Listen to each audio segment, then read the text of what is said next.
ਸ਼੍ਰੋਮਣੀ ਅਕਾਲੀ ਦਲ ਅੱਜ ਕੱਲ੍ਹ ਸੰਕਟ ਵਿੱਚੋਂ ਦੀ ਲੰਘ ਰਿਹਾ। ਸੰਕਟ ਬਾਹਰਲਾ ਵੀ ਆ ਤੇ ਅੰਦਰਲਾ ਵੀ ਆ। ਬਾਵਜੂਦ ਇਹਦੇ ਸ਼੍ਰੋਮਣੀ ਅਕਾਲੀ ਦਲ ਮੁੜ ਕੇ ਸੱਤਾ 'ਚ ਆਉਣ ਲਈ ਕਾਹਲਾ। ਅਸੀਂ ਇਸ ਵਿਸ਼ੇ ਤੇ ਗੱਲ ਤਾਂ ਕਦੇ ਫੇਰ ਕਰਾਂਗੇ, ਪਰ ਸ਼੍ਰੋਮਣੀ ਅਕਾਲੀ ਦਲ ਦਾ ਜਿਹੜਾ ਸੰਕਟ ਆ, ਇਹਦੀ ਜਿਹੜੀ ਮਰਜ਼ ਆ, ਉਹਦੀ ਦਵਾ ਕੀ ਹੋਵੇ, ਇਹ ਜਾਣਨ ਲਈ ਅਸੀਂ ਅੱਜ ਸੱਦਾ ਦਿੱਤਾ ਸ਼੍ਰੋਮਣੀ ਅਕਾਲੀ ਦਲ ਜਨਰਲ ਸਕੱਤਰ ਕਰਨੈਲ ਸਿੰਘ ਪੀਰ ਮੁਹੰਮਦ ਜੀ ਨੂੰ। ਪੀਰ ਮੁਹੰਮਦ ਸਾਹਿਬ, ਤੁਹਾਡਾ ਬਹੁਤ ਬਹੁਤ ਸ਼ੁਕਰੀਆ, ਧੰਨਵਾਦ ਤੁਹਾਡਾ ਜੀ। ਇੱਕ ਆਪਾਂ ਸੌਖਾ ਜਿਹਾ ਜੀ ਤੋਂ ਗੱਲ ਕਰ ਲੈਂਦੇ ਹਾਂ। ਆਪਾਂ ਜਦੋਂ ਪਹਿਲਾਂ ਹੋਈ ਸੀ ਸੰਗਰੂਰ ਦੀ ਜਿਮਨੀ ਚੋਣ, ਉਦੋਂ ਬਾਅਦ ਜਲੰਧਰ ਦੀ ਜਿਮਨੀ ਚੋਣ ਹੋਈ ਆ, ਤੁਹਾਡੀ ਪਰਫਾਰਮੈਂਸ ਬਿਨਾਂ ਸ਼ੱਕ ਬੈਟਰ ਰਹੀ ਆ, ਪਰ ਤੁਸੀਂ ਉਦੋਂ ਬਾਅਦ ਕੋਈ ਮੰਥਨ ਕੀਤਾ ਵੀ ਕਿਵੇਂ ਅਸੀਂ ਲੋਕਾਂ ਦੇ ਨੇੜੇ ਹੋ ਸਕਦੇ ਹਾਂ ਜਾਂ ਲੋਕ ਸਾਨੂੰ ਕਿਵੇਂ ਮੁੜ ਕੇ ਸਾਡੇ ਨਾਲ ਜੁੜ ਸਕਦੇ ਆ? ਉਹੀ ਹੈ ਜੀ ਗੱਲ ਜੀ। ਦੇਖੋ ਬਨਵੈਦ ਸਾਹਿਬ, ਮੰਥਨ ਤਾਂ ਪਾਰਟੀ ਹੋਵੇ, ਘਰ ਹੋਵੇ, ਹਰ ਵਕਤ ਹੀ ਹੁੰਦਾ ਰਹਿੰਦਾ ਕਿ ਕਿਵੇਂ ਤਰੱਕੀ ਦੇ ਵਿੱਚ ਜਾਣਾ ਜੀ ਜੀ, ਤੇ ਕਿਵੇਂ ਸਾਡੇ ਨਾਲ ਜਿਹੜੇ ਲੋਕ ਜੁੜੇ ਨੇ ਉਹਨਾਂ ਨੂੰ ਅਸੀਂ ਅੱਗੇ ਲੈ ਕੇ ਜਾਣਾ ਜੀ। ਸੋ ਉਸ ਸੰਬੰਧ ਵਿੱਚ ਸ਼੍ਰੋਮਣੀ ਅਕਾਲੀ ਦਲ ਇਕੱਲਾ ਇੱਕ ਰਾਜਨੀਤਿਕ ਪਾਰਟੀ ਨਹੀਂ, ਇੱਕ ਧਾਰਮਿਕ ਸੋਚ ਦੀ ਪ੍ਰਤੀਕ ਹੈ। ਔਰ ਕੋਈ ਵੀ ਮਸਲਾ ਹੈਗਾ ਪੰਜਾਬ ਦਾ, ਕੌਮ ਦਾ, ਤਾਂ ਉਸ ਵੱਲ ਸਭ ਤੋਂ ਪਹਿਲਾਂ ਨਿਗਾਹ ਸ਼੍ਰੋਮਣੀ ਅਕਾਲੀ ਦਲ ਵੱਲ ਜਾਂਦੀ ਹੈ। ਜੀ ਜੀ। ਔਰ ਜੋ ਪਿਛਲੇ ਸਮੇਂ ਦੇ ਵਿੱਚ ਜਿਹੜੇ ਉਤਰਾਅ ਚੜ੍ਹਾਅ ਆਏ ਨੇ, ਜਿਵੇਂ ਤੁਸੀਂ ਸੰਗਰੂਰ ਦੀ ਗੱਲ ਕੀਤੀ, ਜਾਂ ਉਸ ਤੋਂ ਪਹਿਲਾਂ ਪੰਜਾਬ ਵਿਧਾਨ ਸਭਾ ਦੀ ਗੱਲ, ਚੋਣਾਂ ਦੀ ਗੱਲ ਕਰ ਲਈਏ, ਜਾਂ ਮੌਜੂਦਾ ਜਲੰਧਰ ਦੀ ਗੱਲ ਕਰ ਲਈਏ, ਦੇਖੋ ਇੱਥੇ ਨਾ ਇੱਕ ਪ੍ਰਭਾਵ ਇਸ ਤਰੀਕੇ ਦਾ ਗ੍ਰਹਿਣ ਕਰ ਚੁੱਕੇ ਸੀ ਪੰਜਾਬ ਦੇ ਲੋਕ ਕਿ ਜਿਵੇਂ ਸਾਰੇ ਕਾਜ ਲਈ ਜਿਹੜਾ ਕੇਵਲ ਤੇ ਕੇਵਲ ਸ਼੍ਰੋਮਣੀ ਅਕਾਲੀ ਦਲ ਜ਼ਿੰਮੇਵਾਰ ਹੋਵੇ। ਤੇ ਇਸ ਤੋਂ ਪਹਿਲਾਂ ਲਗਾਤਾਰ ਸ਼੍ਰੋਮਣੀ ਅਕਾਲੀ ਦਲ ਦੀਆਂ ਸਰਕਾਰਾਂ ਬਣਨੀਆਂ ਤੇ ਉਹਨਾਂ ਸਰਕਾਰਾਂ ਦੇ ਵਿੱਚ ਸਾਡੇ ਨਾਲ ਭਾਈਵਾਲ ਸਨ ਬੀਜੇਪੀ। ਸੋ ਕਈ ਵਾਰੀ ਕੀ ਹੁੰਦਾ ਹੈ ਕਿ ਜਦੋਂ ਗੱਠਜੋੜ ਦੀ ਸਰਕਾਰ ਹੁੰਦੀ ਹੈ ਤਾਂ ਕਈ ਤਰ੍ਹਾਂ ਦੀਆਂ ਜਿਹੜੀਆਂ ਗੱਲਾਂ ਹੋ ਜਾਂਦੀਆਂ ਨੇ, ਜਿਸ ਦਾ ਖਮਿਆਜਾ ਫਿਰ ਜਿਹੜਾ ਵੱਡੀ ਪਾਰਟੀ ਜਿਹੜੀ ਮੁੱਖ ਰੂਪ ਦੇ ਵਿੱਚ ਅੱਗੇ ਹੁੰਦੀ ਹੈ, ਜਿਸ ਪਾਰਟੀ ਦਾ ਮੁੱਖ ਮੰਤਰੀ ਹੁੰਦਾ, ਉਹਨੂੰ ਉਹ ਝੱਲਣਾ ਪੈਂਦਾ। ਸੋ ਸਾਡੇ ਨਾਲ ਵੀ ਕੁਝ ਅਜਿਹਾ ਹੋਇਆ ਜੋ ਬੀਤੇ ਸਮੇਂ ਦੇ ਵਿੱਚ ਵਾਪਰਿਆ। ਉਸ ਦੇ ਵਿੱਚ ਇੱਕ ਬੜਾ ਦੁਰਪ੍ਰਚਾਰ ਦਾ ਇੱਕ ਪ੍ਰਭਾਵ ਸੀ। ਉਹ ਦੁਰਪ੍ਰਚਾਰ ਕਰਨ ਵਾਲੇ ਜਿਹੜੇ ਲੋਕ ਸਨ, ਉਹਨਾਂ ਨੇ ਇੱਕ ਮਿੱਥ ਕੇ ਕਿ ਜਿਹੜੀ ਖੇਤਰੀ ਪਾਰਟੀ ਹੈ ਸ਼੍ਰੋਮਣੀ ਅਕਾਲੀ ਦਲ, ਇਹਨੂੰ ਕਿਵੇਂ ਥੱਲੇ ਡੇਗਣਾ, ਤੇ ਉਹਨਾਂ ਨੇ ਹਰ ਸੰਭਵ ਕੋਸ਼ਿਸ਼ ਕੀਤੀ। ਮੈਂ ਨਹੀਂ ਕਹਿੰਦਾ ਕਿ ਇਹਦੇ ਵਿੱਚ ਇਕੱਲਾ ਉਹਨਾਂ ਦਾ ਦੁਰਪ੍ਰਚਾਰ ਹੀ ਕੰਮ ਕੀਤਾ, ਕੁਝ ਸਾਡੇ ਵਿੱਚ ਵੀ ਕਮੀਆਂ ਰਹੀਆਂ ਹੋਣਗੀਆਂ। ਮੈਂ ਤੁਹਾਨੂੰ ਟੋਕਣਾ ਪੈਣਾ, ਤੁਹਾਨੂੰ ਸੌਰੀ। ਤੁਸੀਂ ਕਹਿੰਦੇ ਹੋ ਕਿ ਜਿਹੜੀ ਤੁਹਾਡੀ ਭਾਈਵਾਲ ਪਾਰਟੀ ਸੀ ਉਹਨੇ ਦੁਰਪ੍ਰਚਾਰ ਕੀਤਾ, ਪਰ ਬੀਜੇਪੀ ਦੇ ਬਹੁਤ ਵੱਡੇ ਲੀਡਰ ਦਾ ਕਹਿਣਾ ਹੈ ਕਿ ਅਸੀਂ ਬੀਜੇਪੀ ਨਾਲ ਸਮਝੌਤਾ ਹੀ ਨਹੀਂ ਕਰਨਾ, ਬੀਜੇਪੀ ਜਿਹੜੀ ਅਕਾਲੀਆਂ ਨਾਲ ਸਮਝੌਤਾ ਨਹੀਂ ਕਰਨਾ ਚਾਹੁੰਦੀ, ਇਸ ਕਰਕੇ ਕਿ ਅਸੀਂ ਅਕਾਲੀਆਂ ਕਰਕੇ ਬਦਨਾਮ ਹੋਏ ਹਾਂ, ਕਿ ਅਕਾਲੀਆਂ ਨੇ ਜੋ ਮਾਫੀਆ ਰਾਜ ਚਲਾਇਆ ਸੀਗਾ ਉਹ ਜਿਹੜਾ ਸਾਰਾ ਕੁਝ ਸਾਡੇ ਸਿਰ ਪੈ ਗਿਆ, ਇਸ ਕਰਕੇ ਅਸੀਂ ਉਹਨਾਂ ਨਾਲ ਮੁੜ ਕੇ ਜੁੜਨਾ ਨਹੀਂ ਚਾਹੁੰਦੇ ਹੈਗੇ। ਨਹੀਂ, ਮੈਂ ਬੀਜੇਪੀ ਦੀ ਨਹੀਂ ਗੱਲ ਕਰ ਰਿਹਾ, ਮੈਂ ਦੁਰਪ੍ਰਚਾਰ ਦੀ ਗੱਲ ਕਰ ਰਿਹਾ ਕਿ ਜਿਹੜੇ ਸੱਤਾ ਦੇ ਵਿੱਚ ਆਏ ਆ, ਜਿਵੇਂ ਆਮ ਆਦਮੀ ਪਾਰਟੀ, ਉਹਨਾਂ ਨੇ ਇੱਕ ਮਿੱਥ ਕੇ ਕਿ ਕਿਸ ਤਰੀਕੇ ਦੇ ਨਾਲ ਇੱਕ ਇਸ ਤਰ੍ਹਾਂ ਦਾ ਜਿਹੜਾ ਲੋਕਾਂ ਦੇ ਵਿੱਚ ਪ੍ਰਭਾਵ ਦਿੱਤਾ ਜਾਵੇ ਕਿ ਦੇਖੋ ਜੀ ਪੰਜਾਬ ਦੇ ਲਈ ਸ਼੍ਰੋਮਣੀ ਅਕਾਲੀ ਦਲ ਨੇ ਆਹ ਕੰਮ ਜਿਹੜੇ ਆ ਠੀਕ ਨਹੀਂ ਕੀਤੇ, ਇਸ ਤਰ੍ਹਾਂ ਕੀਤਾ, ਉਸ ਤਰ੍ਹਾਂ ਕੀਤਾ, ਧਾਰਮਿਕ ਤੌਰ ਦੇ ਉੱਤੇ ਵੀ ਢਾਲ ਲਾਉਣ ਦੀ ਕੋਸ਼ਿਸ਼ ਕੀਤੀ। ਸੋ ਜਿਹੜੀ ਬੀਜੇਪੀ ਦੀ ਤਾਂ ਮੈਂ ਗੱਲ ਇਹ ਕਰ ਰਿਹਾ ਕਿ ਉਹ ਸਾਡੇ ਨਾਲ ਇੱਕ ਗੱਠਜੋੜ ਦੇ ਵਿੱਚ ਸੀ। ਜੀ। ਗੱਠਜੋੜ ਦੇ ਵਿੱਚ ਵੇਖੋ, ਜਦੋਂ ਕੋਈ ਕੰਮ ਚੰਗਾ ਹੁੰਦਾ ਤਾਂ ਉਸ ਲਈ ਵੀ ਬਰਾਬਰ ਦੀ ਇੱਕ ਪ੍ਰਸ਼ੰਸਾ ਮਿਲਦੀ ਹੈ। ਜੇ ਕੋਈ ਕੰਮ ਗਲਤ ਹੋ ਜਾਵੇ ਤਾਂ ਉਸ ਦੇ ਲਈ ਵੀ ਉਸ ਲਈ ਇੱਕ ਇਹੋ ਜਿਹਾ ਮਾਹੌਲ ਸਿਰਜ ਦਿੱਤਾ ਜਾਂਦਾ ਹੈ ਕਿ ਦੇਖੋ ਜੀ ਇਹ ਤਾਂ ਇਸ ਦੇ ਲਈ ਤਾਂ ਸਿਰਫ ਤੇ ਸਿਰਫ ਸ਼੍ਰੋਮਣੀ ਅਕਾਲੀ ਦਲ ਜ਼ਿੰਮੇਵਾਰ ਸੀ। ਉਹ ਮੈਂ ਗੱਲ ਕਰ ਰਿਹਾ। ਮੈਨੂੰ ਤੁਸੀਂ ਦੱਸੋ ਵੀ ਤੁਸੀਂ ਸਿਰਫ ਗੱਲ ਕੀਤੀ ਹੈ ਚਲੋ ਪ੍ਰਚਾਰ ਦੀ, ਪਰ ਸੁਖਬੀਰ ਸਿੰਘ ਬਾਦਲ ਹੁਣੀ ਪਿਛਲੇ ਸਮੇਂ 'ਚ 2 ਵਾਰ ਲਗਾਤਾਰ ਮਾਫੀ ਮੰਗ ਚੁੱਕੇ ਆ ਜਾਣੀਆਂ ਅਣਜਾਣੀਆਂ ਭੁੱਲਾਂ ਲਈ, ਹੈ ਨਾ। ਚਾਹੇ ਉਹਨਾਂ ਨੇ ਆਪਣੇ ਪਿਤਾ ਦੇ ਭੋਗ ਦੇ ਸਮਾਗਮ ਉੱਤੇ ਕਹੀ ਆ, ਚਾਹੇ ਹੁਣ ਪਿੱਛੇ ਜਿਹੜੇ ਕੁਝ ਬੰਦੇ ਸ਼ਾਮਲ ਹੋਏ ਆ ਉਦੋਂ ਕਹੀ ਆ, ਉਹ ਇੱਕ ਪਰਦਾ ਜਿਹਾ ਰੱਖਦੇ ਆ ਰਹੇ ਆ। ਕਿਹੜੀਆਂ ਭੁੱਲਾਂ ਜਾਣੀਆਂ ਅਣਜਾਣੀਆਂ ਕੋਈ ਤੁਸੀਂ ਵਧੇਰੇ? ਦੇਖੋ ਗੱਲ ਕੀ ਹੈ ਕਿ ਬਹੁਤ ਸਾਰੇ ਲੋਕ ਇਹ ਗੱਲ ਕਹਿੰਦੇ ਆ ਕਿ ਦੇਖੋ ਜੀ ਉਹ ਵਾਰ-ਵਾਰ ਭੁੱਲਾਂ ਬਖਸ਼ਾ ਰਹੇ ਨੇ। ਮੈਂ ਗੱਲ ਕਹਿੰਦਾ ਕਿ ਅਸੀਂ ਰੋਜ਼ ਗੁਰੂ ਮਹਾਰਾਜ ਦੇ ਚਰਨਾਂ ਵਿੱਚ ਜਾਂਦੇ ਆ ਤੇ ਹਰ ਵਕਤ ਅਰਦਾਸ ਕਰਦੇ ਆ ਕਿ ਸਾਡੇ ਕੋਲ ਜਾਣੇ ਦੇ ਵਿੱਚ ਕੋਈ ਵੀ ਗਲਤੀ ਹੋਵੇ ਤੇ ਅਕਾਲ ਪੁਰਖ ਸਾਨੂੰ ਮਾਫ ਕਰੋ। ਤੇ ਜਿਹੜੀ ਜਨਤਾ ਹੈ, ਜਨਤਾ ਦੇ ਕੋਲ ਜੇ ਖੁੱਲੇ ਮਨ ਦੇ ਨਾਲ ਇਹ ਸਵੀਕਾਰ ਕਰਨਾ ਕਿ ਜੇ ਸਾਡੇ ਕੋਲ ਪਿਛਲੇ ਸਮੇਂ ਦੇ ਵਿੱਚ, ਕਿਉਂਕਿ ਲੰਮਾ ਸਮਾਂ ਰਾਜ ਕੀਤਾ ਸ਼੍ਰੋਮਣੀ ਅਕਾਲੀ ਦਲ ਨੇ, ਤਾਂ ਇਸ ਸਮੇਂ ਦਰਮਿਆਨ ਜੇ ਕਿਸੇ ਪਾਰਟੀ ਆਗੂ ਨੇ ਕੋਈ ਕਿਸੇ ਨਾਲ ਵਧੀਕੀ ਕੀਤੀ ਹੈ ਜਾਂ ਕਿਸੇ ਨੇ ਕੋਈ ਇਸ ਤਰ੍ਹਾਂ ਦੀ ਕੋਈ ਗੱਲ ਕੀਤੀ ਹੈ ਤਾਂ ਉਹਦੇ ਲਈ ਪਾਰਟੀ ਦੇ ਜਿਹੜੇ ਪ੍ਰਧਾਨ ਨੇ ਸਰਦਾਰ ਸੁਖਬੀਰ ਸਿੰਘ ਬਾਦਲ, ਉਹ ਅੱਜ ਜੇ ਇਹ ਗੱਲ ਕਹਿ ਰਹੇ ਨੇ ਤੇ ਮੈਂ ਸਮਝਣਾ ਕਿ ਉਹ ਲੋਕ ਜਿਹੜੇ ਸਿਰਫ ਤੇ ਸਿਰਫ ਉਹਨਾਂ ਚੀਜ਼ਾਂ ਨੂੰ ਮਿੱਥ ਕੇ ਕਿ ਦੇਖੋ ਜੀ ਹੁਣ ਮਾਫੀਆਂ ਮੰਗਦੇ ਫਿਰਦੇ ਆ ਤੇ ਇਸ ਤਰ੍ਹਾਂ, ਦੇਖੋ ਕੋਈ ਵੀ ਘਟਨਾ ਜਿਹੜੀ ਵਾਪਰ ਚੁੱਕੀ ਹੋਵੇ ਉਸ ਦੇ ਉੱਤੇ ਤਾਂ ਅਫਸੋਸ ਕੀਤਾ ਜਾ ਸਕਦਾ, ਉਸ ਤੋਂ ਗਾਂ ਸਿੱਖਿਆ ਲਈ ਜਾ ਸਕਦੀ ਕਿ ਸਮੇਂ ਦੇ ਰਹਿੰਦਿਆਂ ਕੋਈ ਆਉਣ ਵਾਲੇ ਸਮੇਂ ਦੇ ਵਿੱਚ ਜਿਹੜਾ ਜੋ ਕੁਝ ਪਿੱਛੇ ਵਾਪਰਿਆ ਉਹ ਆਉਣ ਵਾਲੇ ਸਮੇਂ ਦੇ ਵਿੱਚ ਸਾਡੇ ਪਲੇਟਫਾਰਮ ਤੋਂ ਨਾ ਹੋਵੇ। ਸੋ ਉਹ ਇੱਕ ਦੇਖੋ ਜਿਹੜਾ ਆਤਮ ਮੰਥਨ ਕੀ ਹੁੰਦਾ, ਇਕੱਲਾ ਗੱਲਾਂ ਬਾਤਾਂ ਨਾਲ ਨਹੀਂ, ਅਸੀਂ ਬਕਾਇਦਾ ਉਹਦੇ ਲਈ ਅਲੱਗ-ਅਲੱਗ ਪ੍ਰਧਾਨ ਸਾਹਿਬ ਨੇ ਕਮੇਟੀਆਂ ਬਣਾਈਆਂ, ਪੰਥਕ ਸਲਾਹਕਾਰ ਬੋਰਡ ਬਣਾਇਆ, ਉਹਦੇ ਵਿੱਚ ਧਾਰਮਿਕ ਮਸਲੇ ਵਿਚਾਰੇ ਜਾਂਦੇ ਆ। ਇਸੇ ਤਰ੍ਹਾਂ ਜਿਹੜੇ ਰਾਜਨੀਤਿਕ ਮਸਲੇ ਆ ਉਹਨਾਂ ਲਈ ਜਿਹੜੀ ਕੋਰ ਕਮੇਟੀ ਹੈ, ਫਿਰ ਜਿਹੜੀ ਵਰਕਿੰਗ ਕਮੇਟੀ ਹੈ। ਸੋ ਲਗਾਤਾਰ ਮੀਟਿੰਗਾਂ ਹੋ ਰਹੀਆਂ ਨੇ। ਤਾਂ ਉਸ ਦੇ ਵਿੱਚ ਆਮ ਘਰਾਂ ਦੇ ਜਿਹੜਾ ਇੱਕ ਦੋਸ਼ ਲੱਗਦਾ ਸੀ ਕਿ ਪਾਰਟੀ ਦੇ ਵਿੱਚ ਜੀ ਪਰਿਵਾਰਵਾਦ ਹੈ, ਹੁਣ ਆਮ ਘਰਾਂ ਦੇ ਲੋਕ ਜਿਹੜੇ ਆ ਉਹਨਾਂ ਨੂੰ ਹਲਕਾ ਇੰਚਾਰਜ ਵੀ ਬਣਾਇਆ ਜਾ ਰਿਹਾ ਔਰ ਜ਼ਿਲ੍ਹਾ ਜਥੇਦਾਰਾਂ ਦੀ ਹੁਣ ਚੋਣ ਕੀਤੀ ਜਾ ਰਹੀ ਹੈ।